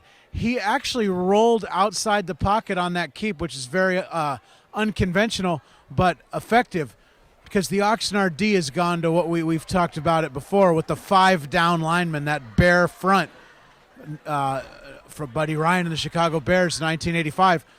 So the answer to that is to get the ball on the perimeter with the misdirection. And you talked about strategy coming in. A first down here, Rio Mesa picks up a few yards, this game's over.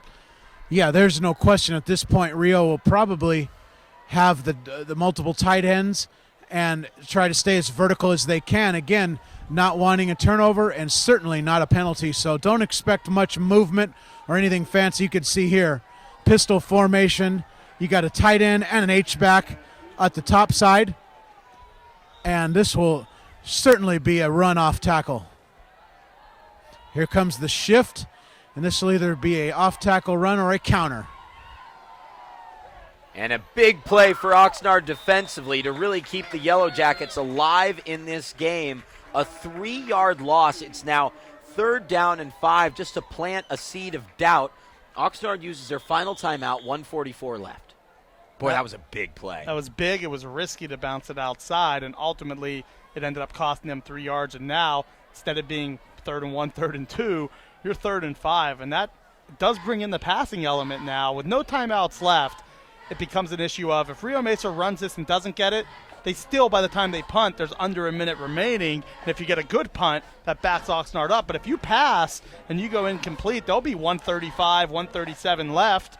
And then all of a sudden, Oxnard could have a ton of time. So I kind of feel like Rio Mesa will run the football here right, pretty much no matter what. Well, with the ball, I would say nearer to the left side of the field, the Spartans will likely try to move the pocket and the run game to the wide side. Maybe a run-pass option with Maciel, but more than likely, this ball will not leave his hands. You never know, though, right? No. I completely agree that the 40 seconds you can take off the clock are way more valuable. It's really an opportunity cost. And remember, they went for 4th and 11 earlier, where we all thought it was going to be like a pooch punt or they were going to try to draw them off sides, and they picked up 18 or 19. So who knows what they do? Or they might come out 4 wide, try to pass with trips, and pull it off. So we're not always right with these predictions. And frankly, sometimes in the last 2 minutes, I've been off a few times this year. I think they're going to run the football. Never. I think Maciel will probably hold on to it, as Will said, but not necessarily going to be what happens. It is a huge Wildcat. 3rd down, and it is a Wildcat. Are you kidding me? He's made a couple huge plays tonight. JP Arbone, 2 backs with him. Arbone will keep running to the left, and he's tackled short of the line to gain. 4th down and 2. Big tackle on the play from Mark Argueta, number 60. And Rio Mesa, maybe they'll use a timeout as well and then punt away. They will probably run this down until the back judge gives the 5-second signal and use their timeout, one would think. Yeah, there's no reason not to here. Just call the timeout with 1 or 2 left on the play clock and then punt the ball as far as you can and force Oxnard to have to go 70, 80, 90 yards. No timeouts with only 60, maybe even 55 seconds left approximately. And this Rio Mesa punter has looked solid tonight. Yeah, he did have that one for 16 yards, and there was a lot of pressure on that. You have to think that Coach Mack is going to send the house, try to block this. And the other thing about Oxnard is they've been disciplined in terms of nice, crisp routes, a lot of playmakers on the outside, but they really haven't had that downfield deep threat throughout this game. It's been a lot of 7, 8, 9, 10, 11 type yardage gains. If they have to go 80 yards in, let's say, a minute, that's going to be tough because they haven't shown that ability so far here tonight. Let's talk a little bit about that. So first thing with Coach Mack sending the house and he's talking to his team. Now, the block point, so critical, is actually about 2 to 3 yards in front of the kicker's foot where you actually block the kick. What usually happens is players attack the kicker and then you end up with the vaunted penalty. So we'll see if the Jackets do come with that pressure or if they opt to play it safe into the return game. And we just saw a blocked kick. Maybe we'll see a minute later a blocked punt. It certainly could happen. Back to punt, Steve Sanchez. He's been pretty outstanding tonight as a punter. Oxnard looks like they may be setting up the return. Yeah, they are setting up the return. Great kick. It is taken at the 20-yard line, and the Jackets start from there, 61 seconds remaining. So Oxnard will have to stretch the field at the very least. You want to get up to about the 45-yard line of your opponent, maybe the 40, and try and set up a Hail Mary. That is the absolute least. Right. Well, with no timeouts for the Jackets, they have to be a little bit careful in terms of their selection of plays, usually working the sideline. And if they do throw over the middle on first to get a first down, probably need to spike and stop the clock. So we'll keep an eye on that management as the drive progresses. All right, they start from the 20. Four-man rush. Duran, pressure. Duran is sacked. And that is exactly what the Spartans needed. The clock continues to run. Oxnard slow to get back to the line. This drive potentially doomed before it ever gets started. Now 20 seconds have come off the clock. Oxnard in need of a big play downfield. Duran just throws it across the field. That's complete. Will it be good enough for a first down or to get out of bounds? Marquise Allen is out of bounds. 28 seconds left. Yeah, a little bit short of the sticks, but that was a smart decision by him because if he turns that up and doesn't get the first, it might be game over. Instead, yes, they're 2 yards short, maybe even a yard short, but he got out of bounds. And a nice catch by Allen. That was a little bit behind him. Great job to bring that in, and a great job by Durant to keep that play alive to find Allen. 3rd down and 1. It doesn't matter as much on the 29. Oxnard needs to at least pick up 20, 30 yards. There was a lot of confusion on the Oxnard side of the ball, but lucky for the Jackets, Rio Mesa took a timeout. Yeah, the Spartans need to be careful here not to fall back in too much of a prevent defense. They need to keep the pressure on and know that Oxnard is not a vertical passing team. The worst thing you can do is what happened on the last play, is allow a 5 or 6 yard ball to scamper for big gains. Yeah, just a huge chunk between the linebackers and the defensive backs. And you're right, there was really nowhere to go in terms of 50-yard gain. But if you keep picking off 20, you'll eventually work your way, as Danny said, down to a position where you can throw a Hail Mary and see what happens. Well, we've talked about the potential for that Pacifica-Oxnard late-season showdown. Rio Mesa wanted to hear none of it. And CI is hanging around against the Tritons. They're down 28-20 in the 4th quarter. So that one's still a game. Nothing is easy in the Pacific View League this year. No, Spartans here.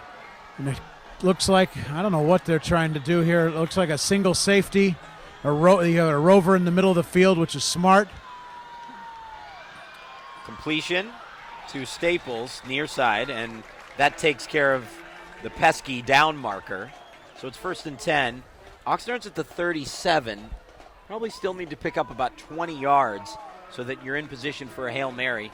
Try and stretch the field on this play, spike the ball, then maybe you can have a couple shots to get into field goal range. Yeah, Danny, and interesting, the Spartan defense should be funneling the receivers inside, not outside, in my opinion. Exactly, absolutely. They are now. They have made that adjustment. Can tell by the cornerbacks. Blitz coming. That's complete. Marquise Allen to the 41. That play took only 5 seconds. And Oxnard will get up and spike the ball.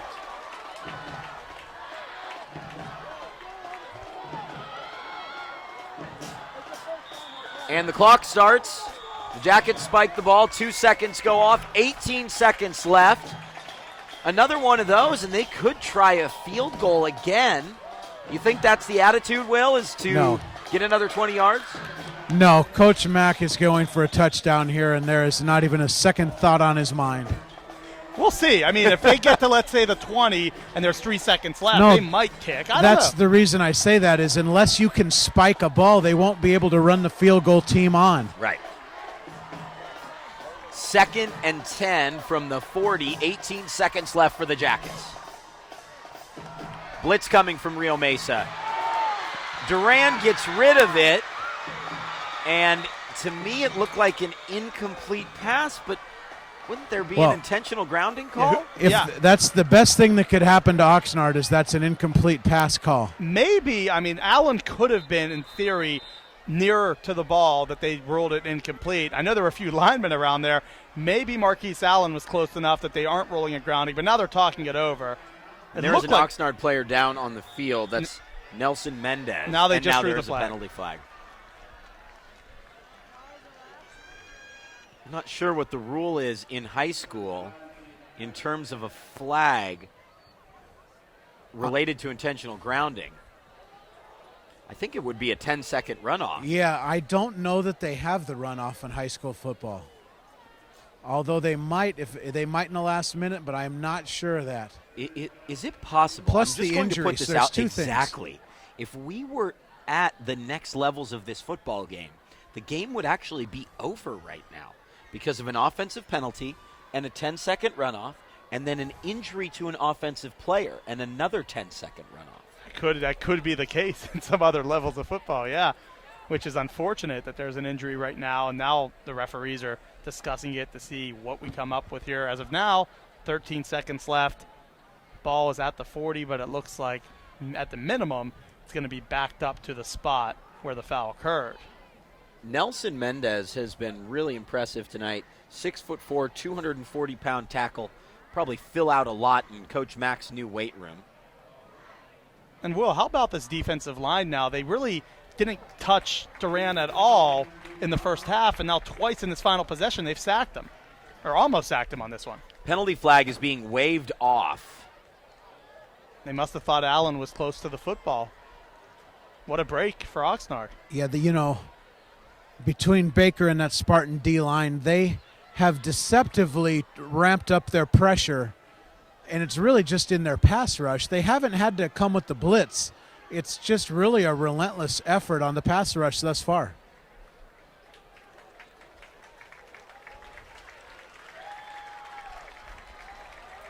Mendez really struggling to put pressure on that right leg.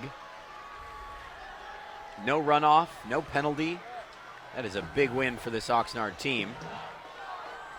Spartan D playing pretty tight here. I'm surprised they're not a little bit deeper with those safeties. It's a great point, Will. 3rd and 10. Duran looking downfield. Throws incomplete. So I mentioned, and there's also a penalty flag down in the offensive backfield. Well, you would think it could be holding. Yes, it is. Holding against Oxnard. So you might even have to think of it. You're going to have to take a shot way downfield here because the reason why I mentioned it was 3rd and 10, now it's 4th down. Or actually, Rio Mesa will accept the penalty, move Oxnard back. It will be 3rd and 25. Right. So if you're Oxnard, it's probably one shot over the middle. Well, it's 3rd down. So at this point, you really have to throw the ball past the sticks. Or you have to go 10 yards to the sideline or 15 and then throw up your Hail Mary. Yeah. One of the two, like a 5-second play on a quick out. You pick up 12 or 13, and then you have that Hail Mary with 2 or 3 seconds left. With 9 to go, it's probably 2 plays at best. The guys have perfectly laid out the options for the final 9 seconds. Which one will Oxnard take? Duran throwing down the field. Incomplete. 4th down and 25. And this is the game, the final play between Oxnard and Rio Mesa. Barring a penalty, Spartans leading 21-18. And you could just hear the joyous cries coming from the Rio Mesa side. This would be such a huge win for this team, Will. A season-defining W, really. Yes, no question, Danny. We've talked about it, and hopefully in the post-game interview we'll have a chance to discuss that further with whoever wins. But really, either way, at this point, a defining game for both teams. Final play of the game, 4 seconds left between Oxnard and Rio Mesa on the game of the week. Duran throws it way downfield, and that is incomplete. And the Rio Mesa Spartans upset the Oxnard Yellow Jackets. They came in 2-5, and I talked to both coaches about how really every game in this league is a rivalry game. Schools that have been going head-to-head for so many years. And Rio Mesa with a massive win over their cross-city adversaries. 21-18, the Spartans stun the Oxnard Yellow Jackets. And they earned it. In the second half, they made play after play when they were down. Remember, down 10-7 at the half. They come in third quarter, take the lead, and then right after that, just the gut punch, the 70-yard rush. Some teams, when you're 2-5, 0-1 in league play, that could be the dagger after that 70-yard rush. Instead, they come down the field, fourth quarter, reestablished the lead, and then late in the game, how about the pressure, Danny, they were able to get on Durant, the quarterback, twice, hitting him in the backfield, getting a sack, forcing Durant into tough situations, and because of that, they escape here at Oxnard High School with the huge statement win. Well, and now the Pacific View League race is blown wide open as Will Cowan is on the field. He's trying to catch up with a Rio Mesa player. We're going to talk to Austin Maciel. And I liked what you saw. Maciel, those last 3 quarters was excellent. He made plays. Of course, the game winner, 36-yard rush. He had the big 19-yard rush on 4th and 11. And you said it in the second quarter, Danny, when you said, we might want to remember this one in our memory banks, that 4th and 11 rush where he was able to pick up 19. How big was that? That led to their first score, and then the 36-yard rush eventually won them the game. Yeah, we're going to send it down to Will Cowan. Will, make sure you ask him about that run, because that's a great point, Kent. That run, without that run, I don't think Rio Mesa wins this game. And make sure you ask him about that, Will. Go ahead. All right, 1 second, standing by right now with Austin Maciel. Congratulations, big fellow. What a tremendous season-defining win for the Spartans. What are your initial thoughts? It's a good team win. Defense played well. Defense gave us the ball when we needed it. And our O-line, they battled through the whole game. I trust our O-line very hard. They work hard in practice, and it paid out with the second half. It paid out. Let's talk about that.